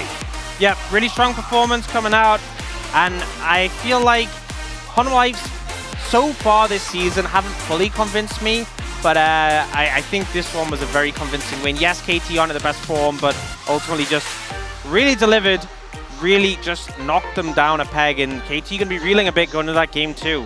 Yeah, I do think that we might have got the wrong read on Harmolife Esports because we didn't start out with the right read on D+ Kia. I think D+ have since proved to us that they are a very good team. Despite that loss against T1, I think that it was a little bit of, man, we should have won that game 1 and then let that emotionally drive them towards game 2. Otherwise, they've looked fantastic. And so I think the battle for, you know, one of these top positions in the LCK will be between D+ Kia and Harmolife Esports. So an understandable loss there. Otherwise, it's just been clean sailing. And so here against KT, very, very comfortable victory in game number 1. We can see here on the damage charts, Zeka and Viper. It's all about them. The tanks just set them up and they knocked them down. And KT kind of had everything going the direction they wanted it to until it all went elsewhere. Yeah, and I mean, I'm sure the space will talk about this, but Zeka's Tristana, problematic. Yeah. I think you want to let him have it, and the Draven, not very convincing. Yep, the Corki not really deserving the priority that we saw either. I think the early clear from Pureshik was fine, but the rest of it just wasn't quite there. Let's dive into a break, and then when we get back, the space is going to break down. We'll see you for game 2.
내가 걸리기 전에. 라인 들어갈 때 내가 볼게. 오케이. 오케이. 봐도 돼. 레오나 빨렸어. 레오나 먼저. 오케이. 고. 레오나 먼저. 드레이븐 정합 빠졌고. 드레이븐 프리. 타이라 놓고 타이라만. 가성 빠지고. 타워. 야, 우리 워머그니까 서포트 정글 피치하면 끝나. 라인 끝낼 생각하자, 얘들아. 라인 끝내. 아리타 먼저. 타워. 드레이븐 클린즈 없고. 야, 산테 노플. 야, 여기 쌈 보자. 야, 봐줘. 살려줘. 드분 노플. 이제 노플. 끝내자. 나이스. 다음. D+ Ki아입니다. 재밌는 퍼포먼스 다 같이 함께하면서 고운 한번 시작 알려야겠죠? 야 호수야, 너가 저거 들었으면 너 손 이랬을 걸? 생각보다 무거운데? 뭐? 한 손으로 하고 있을까? 막세 저거. 아, 떨리네. 괜찮아. 괜찮아. 그냥 즐겨. 카디 나 버려. 스카너 노공. 전력 버려. 먹고 도망가자. 빼면서 빼. 야 앞서 좋아. 빼. 미안하다. 실수. 야 레일. 오케이 괜찮게. 야 한다 백. 벌써 노공. 좋을 것 같긴 하다. 스카 노공 스카 넣을 거야? 야 애매한 것 같아. 그냥 한 방에 걸면 이기려나? 너 좀 집중해봐. 야 넘어가자 이거. 한번 넘어가. 쌈보자. 타임 노플. 야 이거 바로 쳐주면 아니라. 바로 쳐. 야 바로 치다. 야 바로 쳐 얘들아. 바로. 떡 조심해. 떡 조심해. 나이스. 정주야. 심호흡 한번 할래? 그래. 너 그랩 오냐? 못 맞출 수 있지. 아 그냥 진짜 싸면 무조건 이겨. 그냥 내일만 먼저 그래프에 쫄지 마 얘들아 진짜. 야 그냥 할게. 야 바로. 야 바로. 야 바로 잡았어. 제리 카이스 할게. 야 이겼어 얘들아. 야 있어. 야 맞아. 야 이겼어? 이겼어. 가자. 이거 이겼어. 나 이거 끝나는 거 같은데? 하나만 나랑 뽀뽀할래? 그럴까?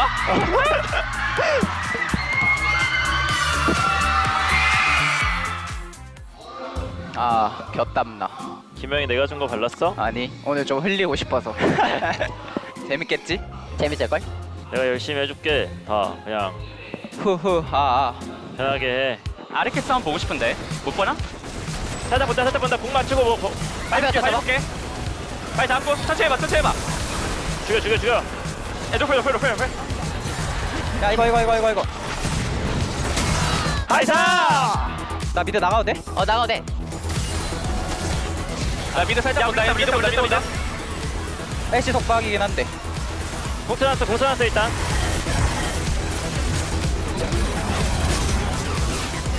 아마 레넥 노플이야 이거. 탈리안 플 몰라? 레부터. 준이 없어. 내가 잡을게. 오우 야. 야 이거 할 야 본다. 가자. 계속 보자. 빨리지 말고 기사기 불러줘. 야나 뒤태. 나 마지막 개 잘했어 진짜. 와, 역시 김영아. 벽을 깼어요. 나이스. 자 낭만 딱터 이겨냈다 낭만의 나의 김영. 벽을. 나이스. 이 잼리이제.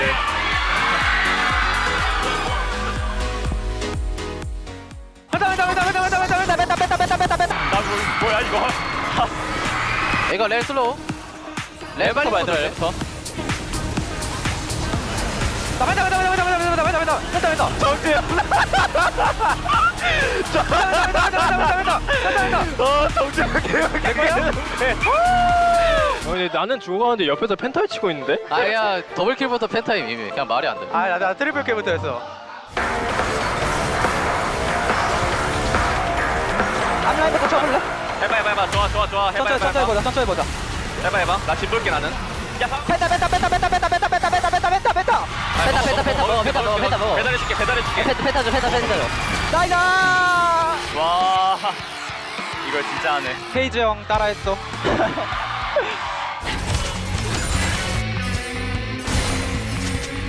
조금 얘들아. 아, 진짜 볼게. 카이가 높여. 하지마. 진짜 나왔어. 박아도 돼. 좋아. 야, 이거 바로 가자. 가져야 될 듯. 사이클! 펜타 뭐야 이거? 뭐냐? 형이 만들어줬어. 뭐냐? 맛있네. 형이 만들어줬잖아.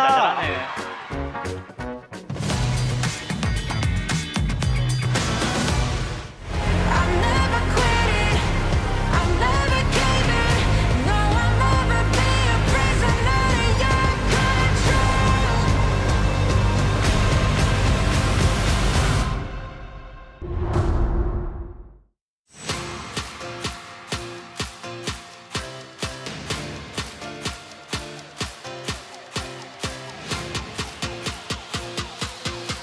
Hello, everyone, and welcome back to the space. Digon here to break down the match alongside Huni and Wolf. And for an important matchup for KT that needs to show up for their first game, I think all of us agree they did not do so in multiple different ways. I was pretty disappointed by this one for KT, but in the draft, like, we ended up with a Draven lane in the bottom side, and they were going to try to play through some potential bottom dive, some setup with the Zyra, just kind of like what we saw Genji do moments before earlier today, right? And so why are we banning Talia, then not taking Tristana when it's up? Because if you have Talia, first of all, if they take Tristana, you could take Talia, then you can roam with Talia. You could use Weaver's Wall. You know, if they took the Corki, for example, it'd also feel pretty good into that, decent into the Tristana. It can be a tough matchup to play out. But they banned the Talia, then they play the Corki matchup into Tristana, so they're never going to have mid-prio, so it can never actually make the big impacts they want to do bottom lane. Zyra can get it done, obviously, with her wave clear, or with her jungle clear. She can get down there pretty quick. You can set up some of those types of situations, which they did try to do early, but you can't do it consistently when you're constantly behind in mid. So I felt like the game plan here from KT wasn't set up from the beginning. They just kind of picked Draven later. They were like, oh, I guess we'll pick Draven. And it did not work out. Yeah, I mean, that's the problem. Like, especially if you're going to plan. Like, I don't know, maybe it's not planned, but they picked Draven in 4-5, right? So they plan. So if you want to plan the Draven, especially if the bot is vulnerable, the jungle is also Zyra, you want Prime as much as you can. And especially in the enemy bot lane, they are going to pick Zeri. You know it's coming. You know you want to dive at level 3, so you want Prime as much as you can. So you want actually teammate the mid lane, especially prio help. But this game, it's just like, it wasn't even that. Like, it's just Zeka being ends up just actually hard carrying this game from just solo only prio. Yeah, and we get to see that in the item disparity here. Wolf, you were bringing it up during the match, how much the power that Tristana had, and no answer. And before that last fight around Baron, BDD backed because he needed to buy his second item. His Muramana was finishing, and he teleported. He had backed so he could teleport back in, but the fight was over before he got there. So he finally had the second item, not maybe 15 seconds after this snapshot. It was irrelevant. And it was the laning phase where Zeka dominated BDD in this match. We've seen this so much, like, over the last 2 weeks.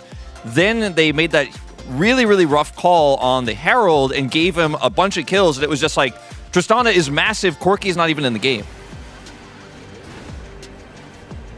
Yeah, and it's just like the only game. Like, this is what we talked about it from just the draft. Like, it's so already in favor spot for Zeka. Like, he was being able to just burning himself, like the Valkyrie 1v1 every single time when he won.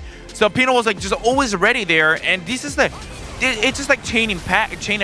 You have no prio, you fail the early play, you're just so vulnerable every single time. If Sejuani is just the enemy jungle, you just have to back it off, and it's so hard to make a counter play as well. Sejuani was nearly in between the outer, and they couldn't even scratch at all. There was nothing they could do, and Pina had a really good game there. And it's not even a fault of BDD. I just feel like this matchup, we've seen it play out so many times, and players are a lot more comfortable with Corki. Corki got a little bit nerfed on this patch as well going into week 2, so you don't win those early trades. We saw Faker actually lose the level 1 in that matchup as well. Like, it happens, right? But don't play this one into Tristana when you're trying to play a comp that needs prio in mid. And basically, it was pretty suffocating for KT as Hanwha just had control of the game over and over again until they head over to the Herald fight, where it felt like KT were just feeling it out, and then they found out exactly how far they were behind. And for me, I still really don't get it. Like, sure, Draven was really huge, but I just don't think that as a team comp-wise, like, this is not a spot that what KT want to fight. Nearly Corki doesn't have a single item, and Tristana already finished his Kraken Slayer, and it's like, it's so easy for the HLE to just fight off. You just put the CC in, but the other hand, KT need to do, like, the Draven need to be need more item, Corki need more item to actually able to damage. It's just, that was not the time for KT to fight off. Yeah, that was not the time to fight. You have to play it slower there, and you're also then trying to hard force this fight with the Draven has gold into a Skarner composition. You know, like, it's the perfect anti-dive champ, as we've seen so many times. So it just felt like KT really came up empty in this one with all the tools they tried to put together. It was a roughie. So Hanwha take game number 1. Who will get the POG points? Let's find out together. It is Peanut for his control on the Sejuani. And like I said, again, just such a suffocating position that KT were put in by Peanut. I mean, yeah, it's between the Zeka or Peanut. Like, I think I was like just a little bit more high rated, like the laning phase. So like that actually opens up Peanut to be able to help out this type of the play. But I mean, for sure, the Peanut was definitely one actually setting up the play for Zeka. He was actually just coming, driving by, and even this play is just turning with the ulti, like, and actually bullying the Corki, the BDD, like, so much that just carries the game. And people were complaining about Skarner, right? People were complaining about Cassante a lot. Zeri. Nobody's complaining about Tristana except me, I feel like, Huni, as this ended up being a tie broken by Jonas Strong in the KR analyst. Pretty close. But like Tristana for me, I'm like, this is too much. I get it. Like, they don't want to vote for Trist. Like, it's okay. Like, this champ is broken. You have this much control. Peanut can do whatever he wants. And please, KT, better drafting game 2. A pretty procedural game here for Hanwha Life, where the draft gave them the advantages. They executed upon it. We've already touched on KT needing to find a win. They are 0-3. What do you want to see? What do you want to see here so that they can find some success and try to right the ship of this summer split? I really think I feel like they're just really lost on track. Like, they don't really know, like, when to fight, when to actually, like, when to know, like, just knowing when to be actually just pull out the gun. Like, that is the really important, I think. All right, well, game number 1 goes the way of Hanwha Life. In that last game, there's no Nautilus. Maybe it's left up for lore for our Nautical navigators. So let's send it back on over to Atlas and Ox. Thank you so much, Tigon, for that absolutely beautiful throw. And yes, we will do our very best to head back to the shores of Bilgewater if we can. And that's if Hanwha Life Esports stop just driving the games home extraordinarily quickly here up against KT. That was a kind of cool comb over for the Alpaca, but I don't think the face is going to be as smiley moving into this game number 2 after KT were kind of unceremoniously dispatched, I guess is what you'd call it.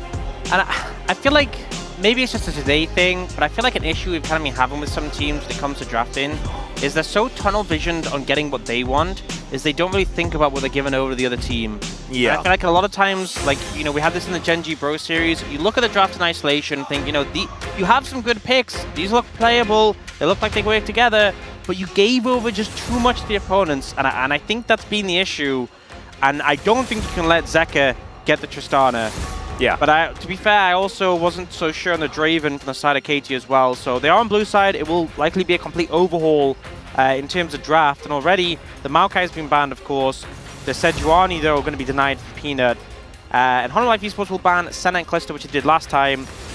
Tristana gone to Hanwha Life Esports. They can ban Ashe here. They can ban Rumble here. They can ban Talia here. But something will go through. They go for the Rumble. KT could just go Talia first pick. I think it'd make a lot of sense. If you pick Ashe, they're probably just going... Wow. That really comes out of left field for me. I don't know whether I was a huge fan of the Corki personally, but maybe this is an opportunity for BDD to show us the other side of the coin. Or maybe they have a flex opportunity towards that bottom side. You have no idea. We'll just have to see. Ashe, a pretty obvious pickup here. We do see her pretty consistently banned. Viper has already picked up a win on the champion as well. I believe it was in their series against DK in the one game that they won. As, all right, with a bit of added utility coming out of the bottom lane, could be a possible angle for a Nidalee, but I don't think we're ever that excited about it. And Askana is feeling like a pretty comfortable lock-in here. So let's round out the first round of picks, KT, and let's see whether we can find something that's actually going to work this time around. Yeah, maybe we even see the Talia jungle. Obviously, you want some AP somewhere else in the composition. It just looks like it's going to be the Zyra again. And potentially they want to secure something in the bot lane, knowing they're going up against the Ashe. Maybe they want to grab the Nautilus up against it. Maybe they want to pick up an AD carry for Deft. Or maybe they just want to take the Cassante and match the Skarner, because that's already been taken. I think they have options here. A Zeri pickway is an interesting option. Yeah, they're going to opt for that one. So denying the Zeri away from Viper. Obviously a lot of team fight potential. We're going to see what Hanwha Life Esports want to take themselves. There's the Yone. Yep, Yone for Zeka. Obviously a pick he's very experienced on. And the thing is, if you're trying to dive into like a Zyra, there is some champions that can really struggle with it, but Yone is one who can kind of just circumvent everything. You can just E ult and you know, be on top of the Zyra almost immediately if you connect with that. Then unsurprisingly, Cassante is going to be banned away. Yeah, this could be a tough time for Perfect, to be perfectly honest. Saying Perfect too many times there. Italy going to be taken away. Don't know whether I really rate that one at all. I think that, you know, Peanut can head towards a lot of different picks coming out of the jungle. Talia is still up and available, something that he can head towards if he would like to. Could be pretty powerful into the Valkyries and the dashes that both the Zeri and the Corki have. Leona taken away from Beryl, not going to be able to play what he played in the last game that they prioritized as their third pick. And will it be the Talia Respect as a potential jungle pick, or will it be Brand? Will it be Karthus? A few different options here. I mean, KT don't have a ton of tanks yet, but obviously could pick some up. Top lane and support at the end of this rotation. Haha. Morgana ban comes out. Bit of an interesting one. This is something that I believe Chronicle was talking about. She's doing okay in the jungle at the moment. Yeah, I guess makes sense. You do expect there to be an AP jungler. Interesting. I mean, I guess the expectation in the current meta is we're just going to see melee support, so they're locking the Alistar in, but I feel like that frees up KT to go for a Lulu if they really want to. But I guess maybe they want some CC layering for the Zyra. Yeah, it could be the option. Yeah, you don't really need to worry about locking Nautilus, you know, at the threat of it being picked away from you and having that targeted CC for the Zeri composition. I think Lulu would give you such a free lane, and then so much backline protection, and your anti-dive would be very potent. But they opt for the Nautilus, you know, I think a lot of supports in the LCK definitely want that agency here for the engage pick, so they go for that one. They also don't have anyone to really go in, so using the Wild Growth as another engage augmentation is not really as much of a thing. Yeah, I think it'd definitely be more of a, oh, the enemy Yone is on top of my carry, I want to use that. And then the typical, well, let's just pick Renekton because we're in the LCK. Woohoo! And it does mean that he's going to be building a lot of health. This could give Peanut an opportunity to head towards something that can build a Leandri's. You know, honestly, I feel like Bran would be pretty good here. In the first 3 picks, I wasn't so convinced. So if you took Bran on 4, it wouldn't have been sold. Oh my god. You now have a Nautilus Renekton just to hit. Oh, Fiddlesticks! Okay, well that's a different one. Peanut just demonstrating that he does indeed still attend the kitchen at some points in time. So that is going to give us something to think about. I was really looking forward to the Brand versus Zyra because it's actually Plants versus Zombies, Honestly, which is kind of awesome. In terms of adding to the Yone dive, I'm actually really scared for KT how they're going to deal with this Fiddlesticks because his ult will be devastating. They don't have a good answer to it. They don't have easy disengage. There's a lot of dive threats. If an Ash arrow comes flying over and the rest of the squad from Honor Life Esports are gunning for you, you're going to have a bad time. Yeah. I am a little bit scared. And Crowstorm wards are something that we haven't necessarily needed to think about for quite some time. There are a lot of champions that do kind of warp the way that you need to play the game, and I think that you just desperately need to have every single flank angle, every brush around where you're planning to fight warded so that you don't just get Crowstormed into. And there's, the surprise party Fiddlesticks, which is, I already know that's what Peanut's going to be playing. It has to. I mean, it's Peanut. And some fans from Australia as well, which is super cool. Welcome, welcome. Oh, I was from someone there. from Australia. Yeah. Yeah. Grew up there. Now I'm feeling a bit more Korean these days. But let's dive in. Let's see whether Hummer Life Esports can make this Fiddlesticks work or whether KT roster can actually fight back. Let's jump into the rift. 소환사의 협곡에 오신 것을 환영합니다.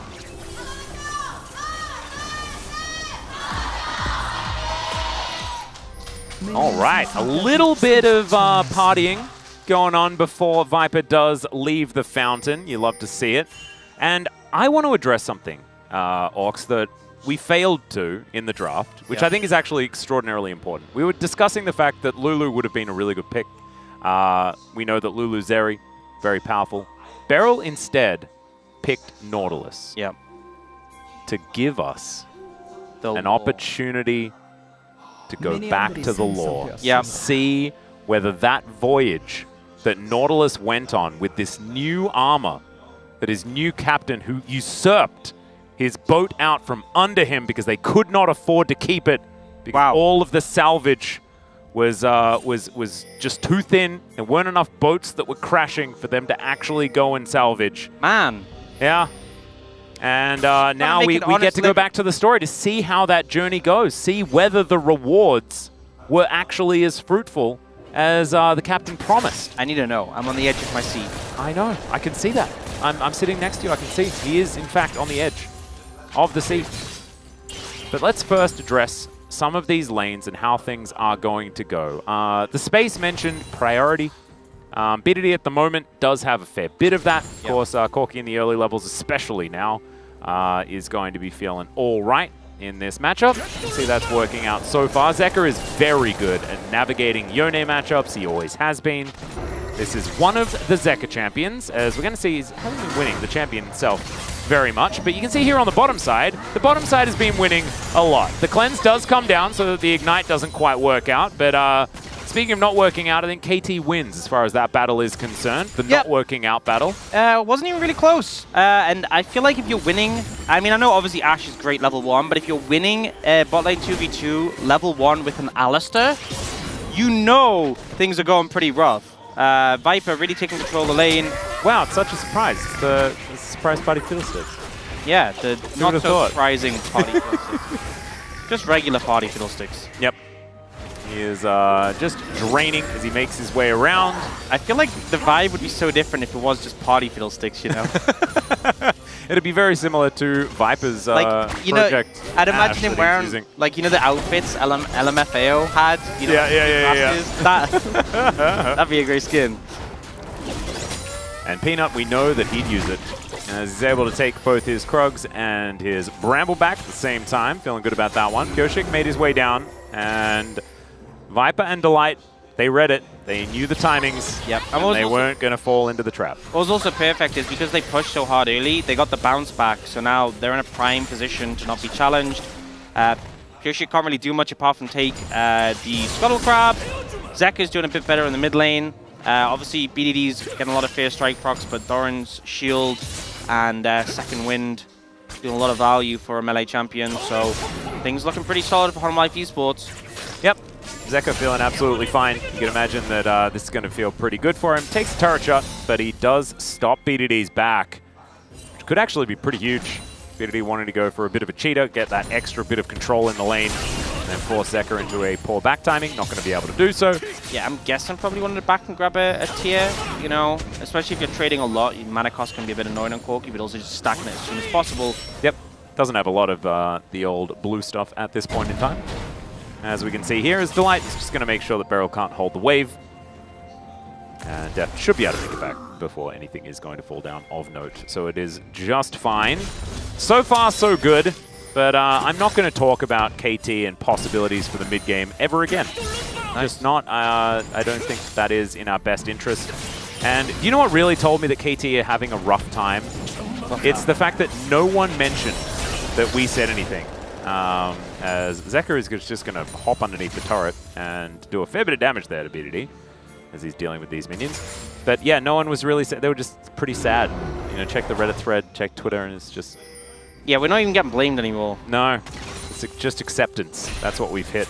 Yeah. It's the final level, which is not where I thought we'd be at. I didn't think that we'd get there that quickly. Before KT are back on top. Oh, come on. Oh, God. Let's not do that. It's okay. Valkyrie out here from BDD. He was used to that. He was pressing that button quite a lot against the Tristana. And Pioshik has been pretty quiet. Still ahead in farm, as we can see. Peanut still draining the Raptors at this point in time. As Doran and Perfect, a little bit of an animal battle. Both of these animals, well, actually, I don't know whether there are scorpions in Egypt.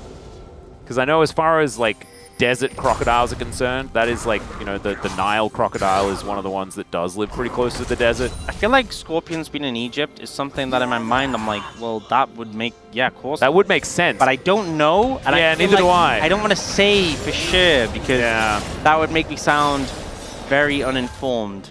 And I've always really wanted to go to Egypt, and I haven't done a lot of research on it. You know? Yeah, so if there's any experts on Egyptian ecology who are listening right now. Yeah, that'd be really, really good. And we'll get to that right after we get to the Nautilus lore. Yeah, we've got a list of topics to burn through. Yeah, there's certainly, yeah. Maybe we'll just have to make a YouTube channel, you know, I don't know.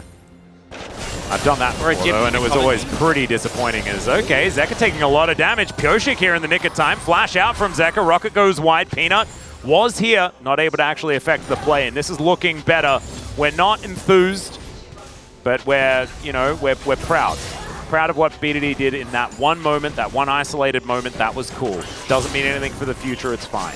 Yep. Zeka having a bit of a rough time, and you know the damage the Corki has in those close-up trades can be very threatening. So one misplay, one misstep can be really punishing. And now Zeka flashes and has to recall with no TP. Oh, you love to see that ward. Oh, and it's just outside the range. Yeah, nicely done. So puts down the little scarecrow. And he'll make his way over to his bottom side jungle. So Peanut still just farming things up. Has managed to hit that level 6, so does have a Crow Storm opportunity. That is an incredibly pivotal ultimate. If you can find an opportunity to use it. Let's see whether he can set anything up. To lock down any of the members of KT. Possibly get a first blood. Start Harmolife Esports off on the right track. Or whether it's going to be Pyoshik landing a few of these plants first. Getting that Stranglethorns to work out for them. He's got item number 1. He's feeling really good. Able to zip through this jungle very, very quickly. Let's just see. 1,000 gold, the lead for KT. They have somewhat of an advantage. Objectively, KT are ahead right now. I'm not sure you should have said that. I mean, come on. What else am I supposed to say? Because I know I felt bad saying it. How do I remove this feeling? Look, we're working on it. Okay, we got top people trying to figure out how you can describe top people. Top people. Yeah. Trying to work out how you can describe KT's game state without sounding as if you're bigging them up. It's a difficult task currently. Yeah. But we're kind of waiting for a... We have linguists on it. Yeah. We're looking into other languages because English is proving too difficult. So if we start saying something that not everyone can understand, that's why. It's because we just don't have a version of it yet. I'll be honest, I think when you talk in English, sometimes people don't understand. Yeah, that's a very good point. I am unfortunately hybridizing between English and Australian. Yeah. A lot of the time. I think a lot of people assume that if you're fluent in English, you got a pretty good grasp of Australian, but it's just not true. No, it's not. Straight up. As Delight get a flash, that was about as late as he could have possibly flashed to avoid that one. Yeah. Also, like, he was pretty... I think a little bit... Like, he wasn't that close to the wall. I think there was a chance he could have failed the flash. He was, like, a little bit further away. So yeah. Just Ultra Instinct manages to get away from that one. Doesn't end up doing anything more. Obviously, he had ult, but I think you would have just ended up slowly dying if you were caught in that situation. Yeah. And KT, they got those early grubs, but they're also looking towards the Dragon now. And Harmolife Esports haven't really done much of anything so far this game. Not so much. We've got a Fiddlesticks roaming on over, but Beryl should be able to spot out what's going on there. Scry's Bloom comes on through. You know what? Hanging out in a Dragon Pit when a Fiddlesticks is showing up. Yeah. That's something worth respecting, I think, and they are going to do so. Dragon going to lose interest in the whole situation, and so does Harmolife Esports. So Dragon going to have to be taken down yet again, but it looks like KT will be able to take control. Yep, managed to reaffirm control. Beryl stops them from clearing that control ward in the Banana Brush, and then stands guard. Banana control. That's what it's all about. That's what you need. 드래곤을 처치했습니다.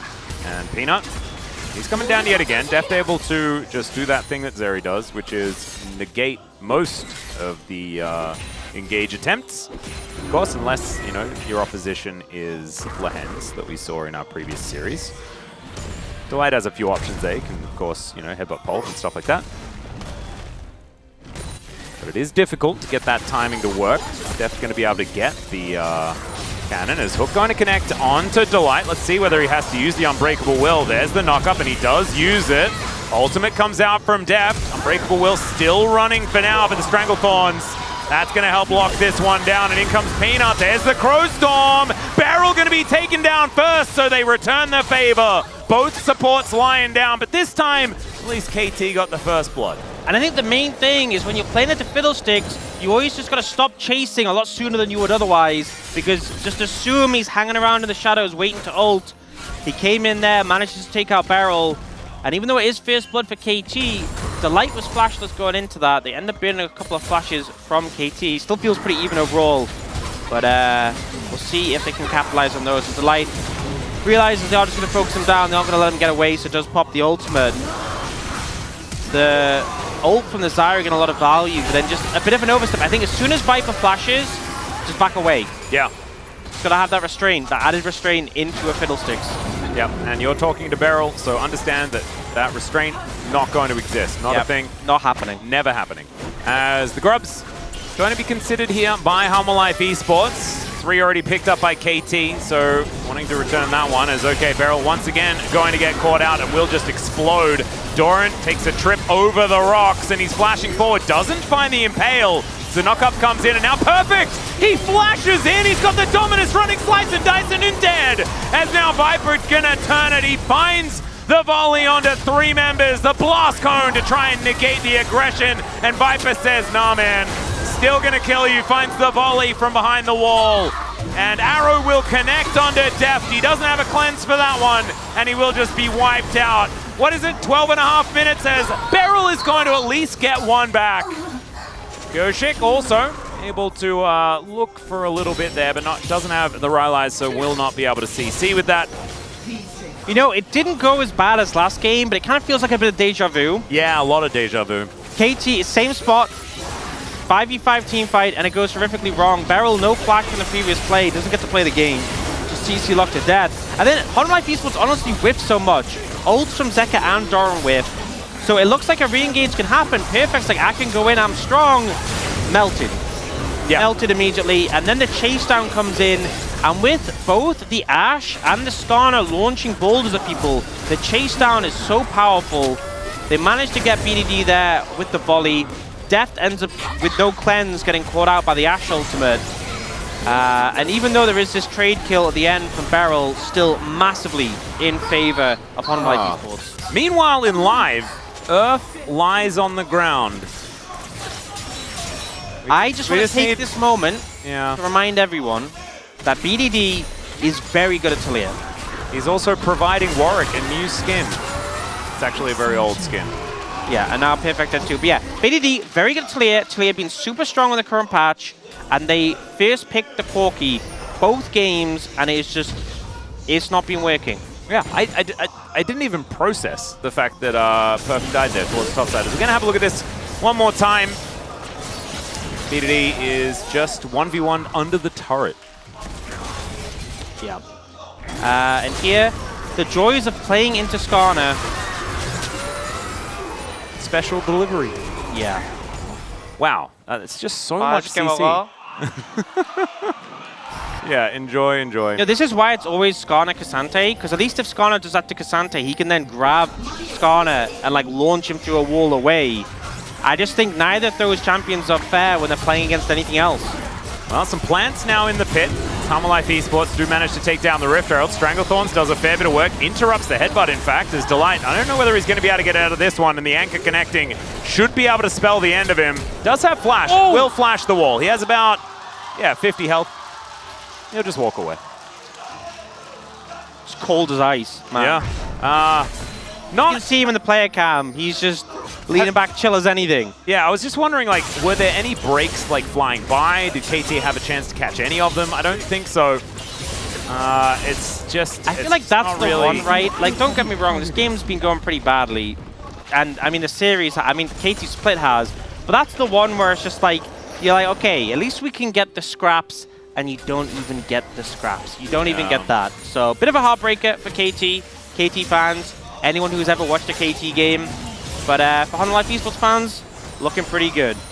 Yeah, and, for fans of DRX in 2022, especially for Zeka fans at that time, when people were saying, well, it could have been a lot of different mid laners, Zeka is really making sure that you guys put some respect on his name. Because he has back-to-back just obliterated BDD. What's pretty cool is he faked going to the left, and you could see that Deft move, thinking, oh, he's going to flash around here. And then he did this crazy move where he walked to the right. Yeah. And then flashed. Very cool. And was able to survive. So Delight. Only dying that one time. I was honestly ready to talk about, Pletter's justice for supports. Yeah. Because I was like, yo, they just leave Delight to die. But in fact, they just had supreme confidence. Well, I mean, it is justice for supports because they did leave him to die and he didn't die. It's like Delight comes back to base like, guys, I live. They're like, oh! They're like, Yeah, oh, that's great! that's so cool. Good to see you! Yeah, I mean, we knew you would live. Yeah, we tried to save you, I swear. Like, no, seriously. Look, if you needed help, you wouldn't have survived. Yeah. Without us. So clearly you didn't need any help. All right. Well, Zeka is going to turn up. Hook is going to miss. Picks the difference between the real one and the other one.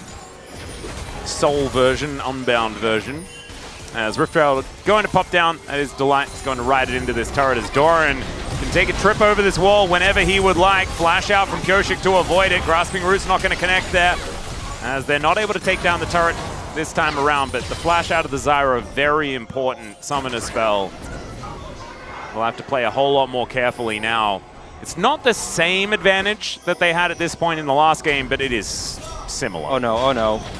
Yeah, it's a bit of a face check situation here. Crowstorm does come on out. There's the ulti! They don't want just one, but maybe it's a bridge too far. Never mind, he's fine. He's able to get just rebound and totally sorted. BDD, that was optimistic at best, as Viper is in the river. No, not again. And he's flashing a wall. Jeff says, not this time. Yeah, if Viper lived there, I think we should just enable FF options in pro game. Yeah, I would agree. But they got him. They got him. At least they... What? They traded... You know, it's not even just today. Today and yesterday, we've both been casted. It's been a weird one. It has been really weird. Like all of the games, in their own ways, have been weird. As Def's going to try and get out of there. He's not going to be able to, as Zeka is just going to execute him. Yeah, sadly, been his flash, killing Viper, which I think every single person in the world would say was justified. But it did make him pay. Oh no. Kyoshik thought that maybe he could go to the jungle, and I don't know whether that was something that in fact he could do, as at least he gets the Merc Wolf. And that's an impale onto BDD. He's also going to be sacrificed.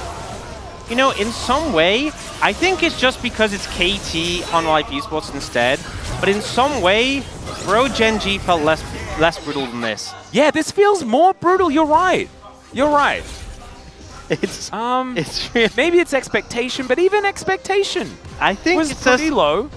It's a lot of it's just the whole package, you know, everything together. I think we also looked at Bro from, you know, Polu had some good moments, like they're doing their best, and it is Genji, but this just kind of feels like, wow. I think the situation is largely about where KT were the end of last year and the end of last season, where we thought that they were perhaps a contender.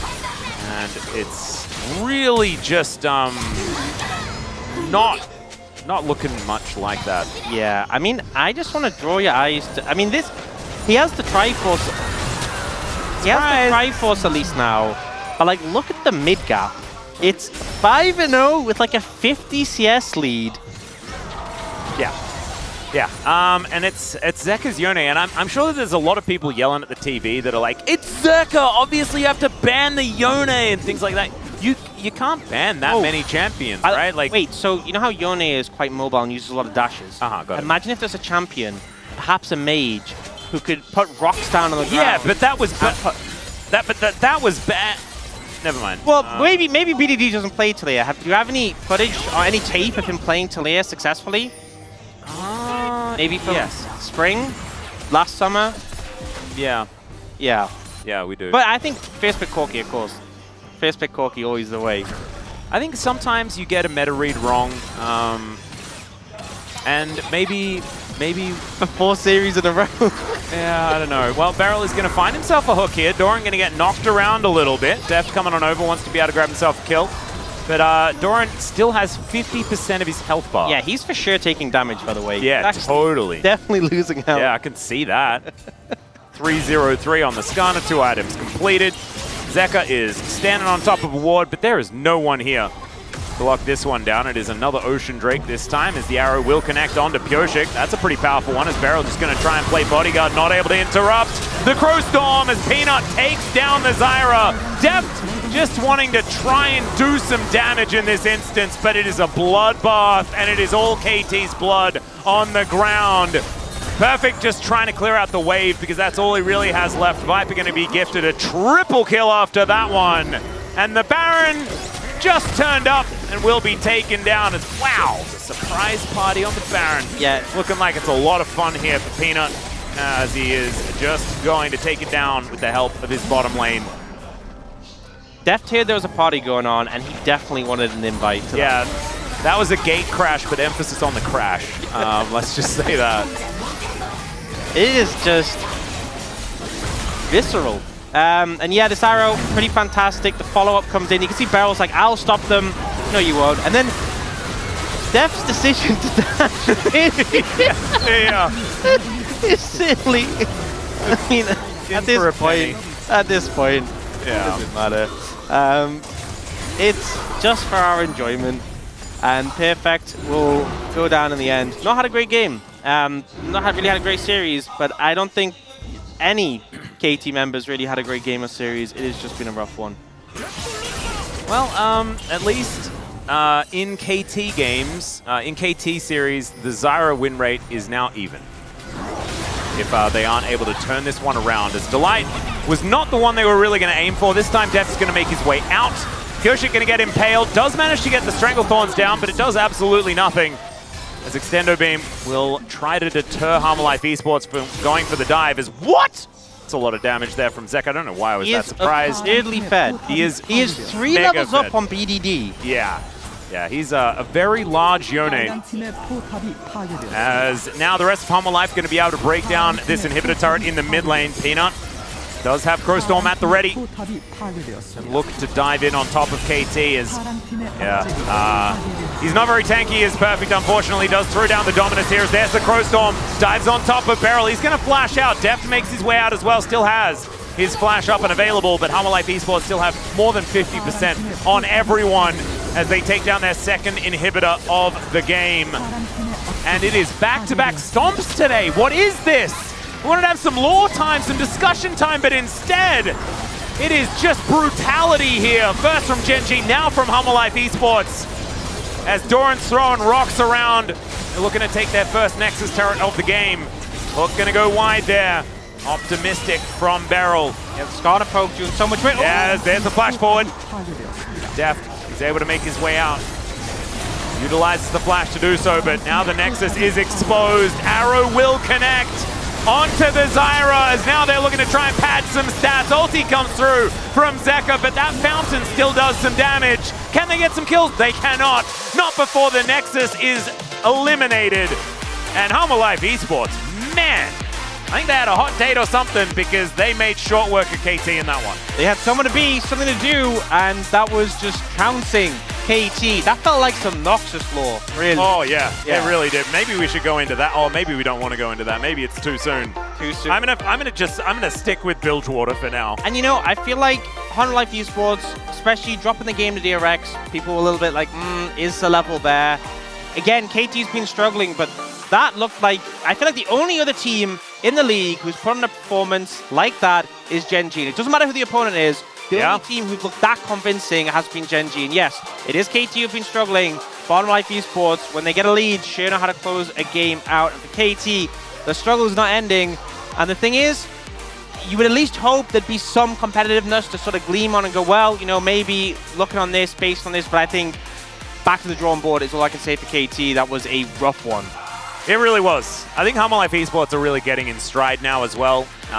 We know that they did take a little bit of time, you know, for some R&R over the off-season, and it really feels like the machine has gotten rolling once again. And as we know, the acceleration of a tank is not exactly the largest.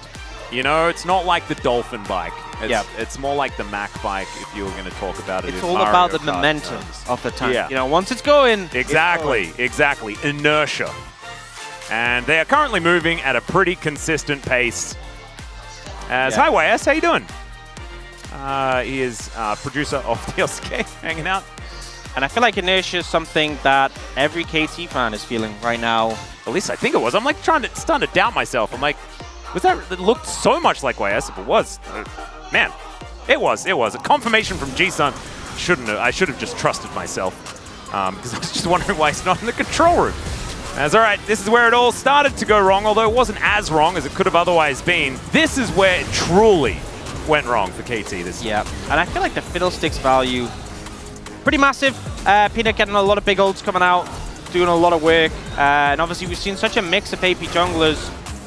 The fitted ashes being a big reason, but also just XP buffs in the jungle. I feel like so many of our junglers were just sort of left in this horrible spot last season, playing Sejuani, Rel, Maokai all the time, and Peanut with the Mapingu. He's top of the morning to you. He had some fun in this one. He did. He definitely did. He always does. I think if there's anyone that can be relied on to have fun consistently, it is Peanut. Even when you don't necessarily want him to. When you want him to maybe be a little bit more serious, he will not be as... This just in, it is another fastest game of the season. We thought Genji versus Bro was fastest game of the season, and it was. But now there's a new one. And it's Harmonic Esports versus KT. It has really been a record-breaking day. It has been. It has been lickety-split. It has been extraordinarily fast. Is this the fastest day in LCK history? We've had so many shortest games. It has been just a mega speedrun. It has. We'll get some confirmation, I'm sure. Well, at least KT fans know that they can be part of a record-breaking day. Indeed. You know, that's something to be happy about. There we go. One specific thing you can be happy about. Still very, very serious here on Harmonic Esports. It is all business. Commanding. Hit the turret, hit the turret. And then looking for Zyra, looking for Zyra. Peanut finds the angle. Gets hooked and doesn't look too worried about it, as you can see there on your screen. You know, and I think a win like this is such a big confidence boost, because even though, you know, we've said countless times KT have been struggling, there's big names on that roster. And for Honor Life Esports to win so convincingly, really just cementing them as one of the top contenders.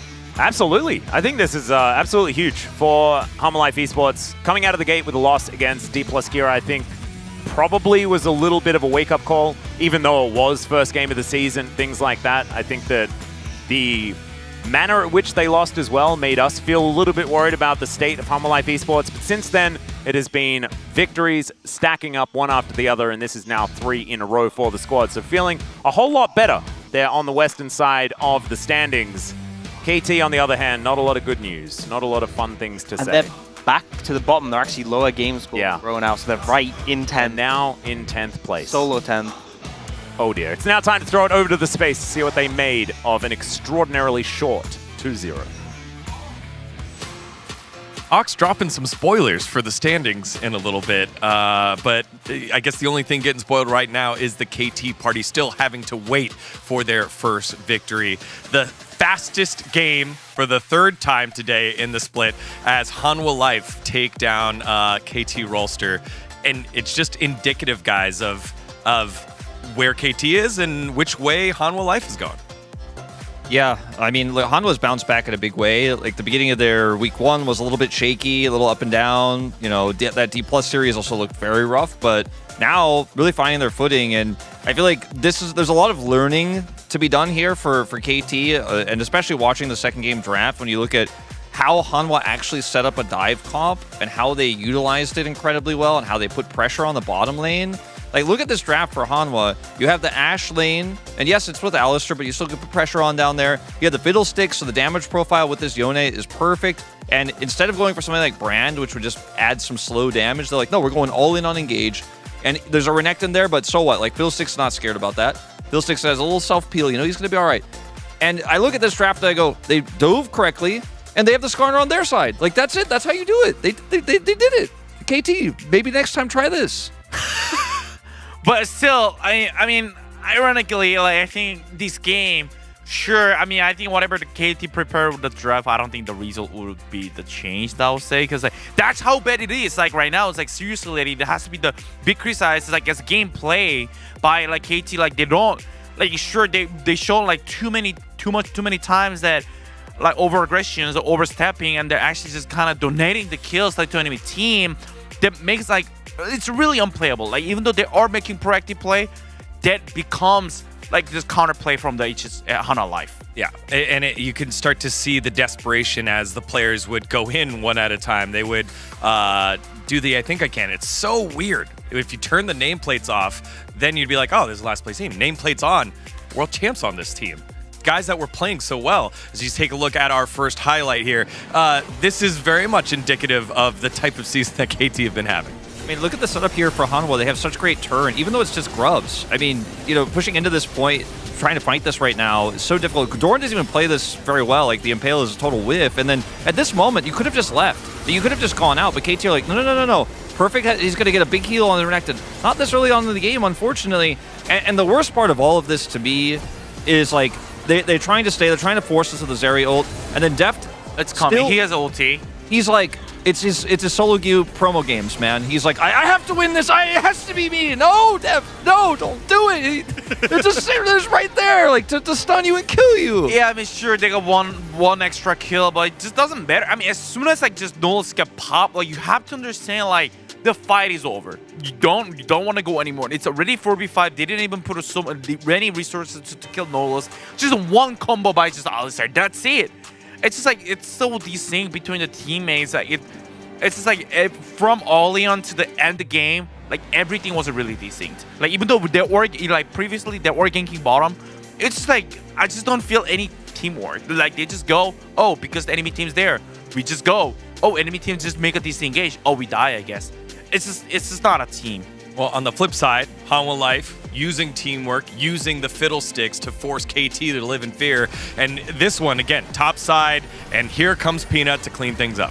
I mean, they're looking for an engage out of the brush with no real control. Like, Deft is pushing the top turret. He comes in, slides in, and Zeri obviously could slide in and look for a big ult, but like by the time he comes in, the fight's already done. They're so far behind, and they're just up here like trying to both get some bounty gold on this turret, but also maybe contest some vision. The game was practically over. I mean, let's be real, it was over a long time before this, but like, they tried to make a play, they tried to be proactive, but it wasn't the right time, and Hanwha punished extremely well. They're exactly where they need to be. There's no way that KT can seek the Baron, there's no way that Deft can finish that turret off. It's too healthy to get a bounty out of it, so there's really just, it's a zero-sum game for KT, unfortunately, at this point.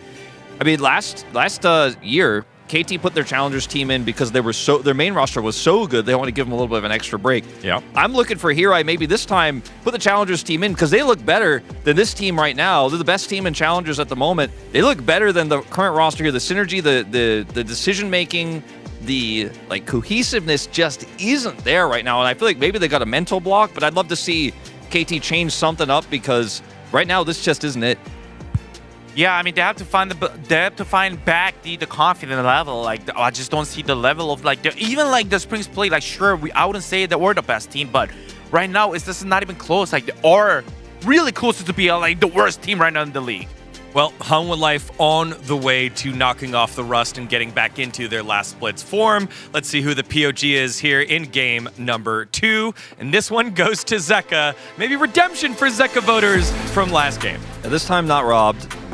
I think you could have voted for basically everybody except Doran in this game. He didn't have his best one, but like Zeka, he was like, I'm diving, I'm going in, I'm doing it, and he went in and he did it. Like this moment here was like arguably the most impressive where he just casually walks out as well. BD flashes, try to snipe him, he just walks it off. Such a clean game of the Yone. He's known for this pick, and he shows up big.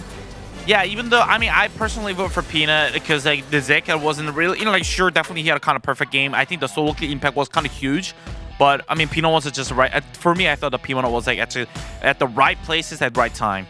A couple of votes there for Delight as well. So again, great job. Look at that. Keck W. No Keck W's for media. It's more like PogChamp media. Great job there. But again, Hanwha Life take themselves a victory, move on up in the leaderboard.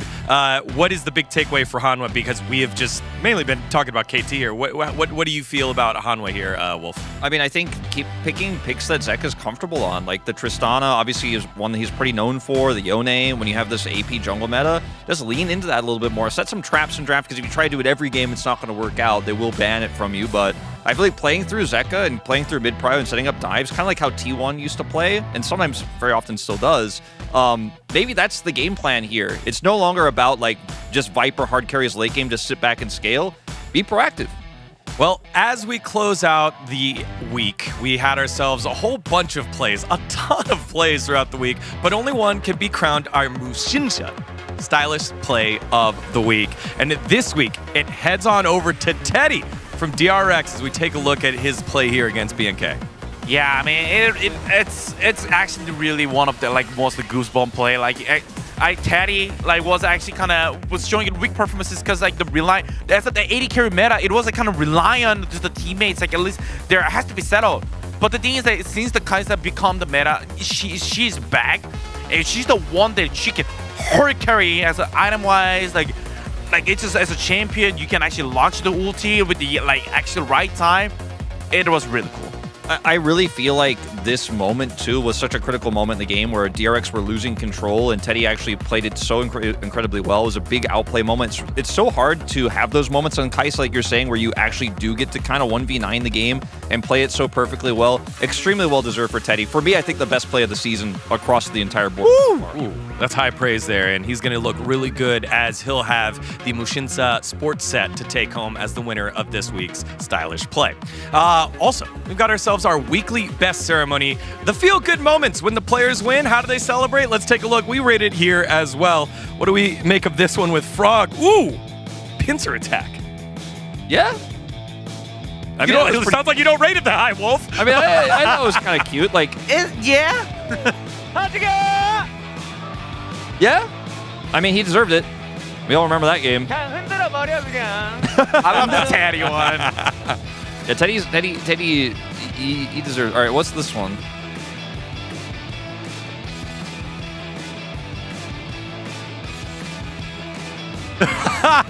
He gets caught getting filmed here, and so he's just being real shy, and then he's swapping out that 500. I do like the awkward carry this week. You know, it was pretty solid. He handled it well. Zeri, this one probably wins it for me. I remember this. This was really good. Definitely not awkward. It's pretty smooth. Yeah, no, I think I rate Guma's the best. For me, I think I'll go for Teddy. It's got to be Teddy. I go for Teddy, man. It's so happy to see the happy Teddy moment there. All right, well, after seeing them all, we want you at home to let us know who you think was the best ceremony. Let us know in the chat right now. And while you're voting, you get to take a listen to the interview from the winners. Take it away, dear. Thank you very much, guys. This is Dear for the POG interview translation, joined by Peanut and Zeka on the side of Hana Life Esports, who just secured their third consecutive victory by defeating KT Rolster. Congratulations! How do you feel? You guys defeated KT Rolster. You know, we knew that KT might have the bomb called KT might explode anytime, and I'm just glad that they didn't explode this time, and I'm glad that we got the victory today. And Zeka, yeah, this is my first summer POG, and we honestly prepared really hard for this match to be sure that we don't get caught off guard against KT, and I'm glad that it paid off. And today you guys had a clean 2-0 against KT, and both games ended at around 20 minutes. Are you happy with your gameplay? Like today, the comp that we had prepared for mid and jungle actually went really well, and we were able to execute it as well. And Peanut, Sejuani had not won against Zyra yet until you took a victory with Sejuani today. What strategy do you think worked really well today? So in the previous match, Canyon showed us how well he played with Zyra, and I actually ended up going a lot better than I thought, and I feel like I had a really comfortable game thanks to my teammates as well. And so even against Zyra's fast jungle clear, your Sejuani didn't lag behind, and the analysts thus found out that you got leashed by Skarner, so who decided to set up this leash? And even so, when I played Zyra, I knew how fast the jungle clear would be. So just to set my pace and match it with the opponent, I decided that, you know, how the best way to deal with the Zyra jungle clear would be getting leashed. So although you did get a leash, is it actually normal to clear this fast as Sejuani? Or is it just that, Peanut, you're just that good? You know, if you have a Skarner on your team, anything is possible. And in game, so that's how Sejuani received POG. in the end, and in game 2, the opponent target banned jungle and even Morgana jungle was banned, and you went with Fiddlesticks. So what do you think of the current meta right now? Yeah, there are so many good AP jungles right now, and with so many bans, I decided that Fiddlesticks would be the best option left. So that's what we went with. And in game 2, against the enemy Corki, your super soldier Yone made an appearance. Zeka, you picked him despite the rough early game against Corki. So what was the meaning behind your pick? No, Yone was actually really good against these AD carry AD mid laners, and I believe that it's just something that I can pull off really easily with my Yone. So how did it feel to play Yone with a jungle Fiddlesticks? No, I honestly don't think I would have struggled without Fiddlesticks, but our jungle Fiddlesticks did a really good job, so I had a really good time playing. Just like you said, the meaning behind your pick was definitely proven. Let's take a look at these replays where you got some awesome kills with some sharp moments. How did you find these angles? No, I wanted to TP and then push mid, but I had so many good items at that point, and I decided, yeah, maybe this is an opportunity to try to pick off the enemy, and it worked really well.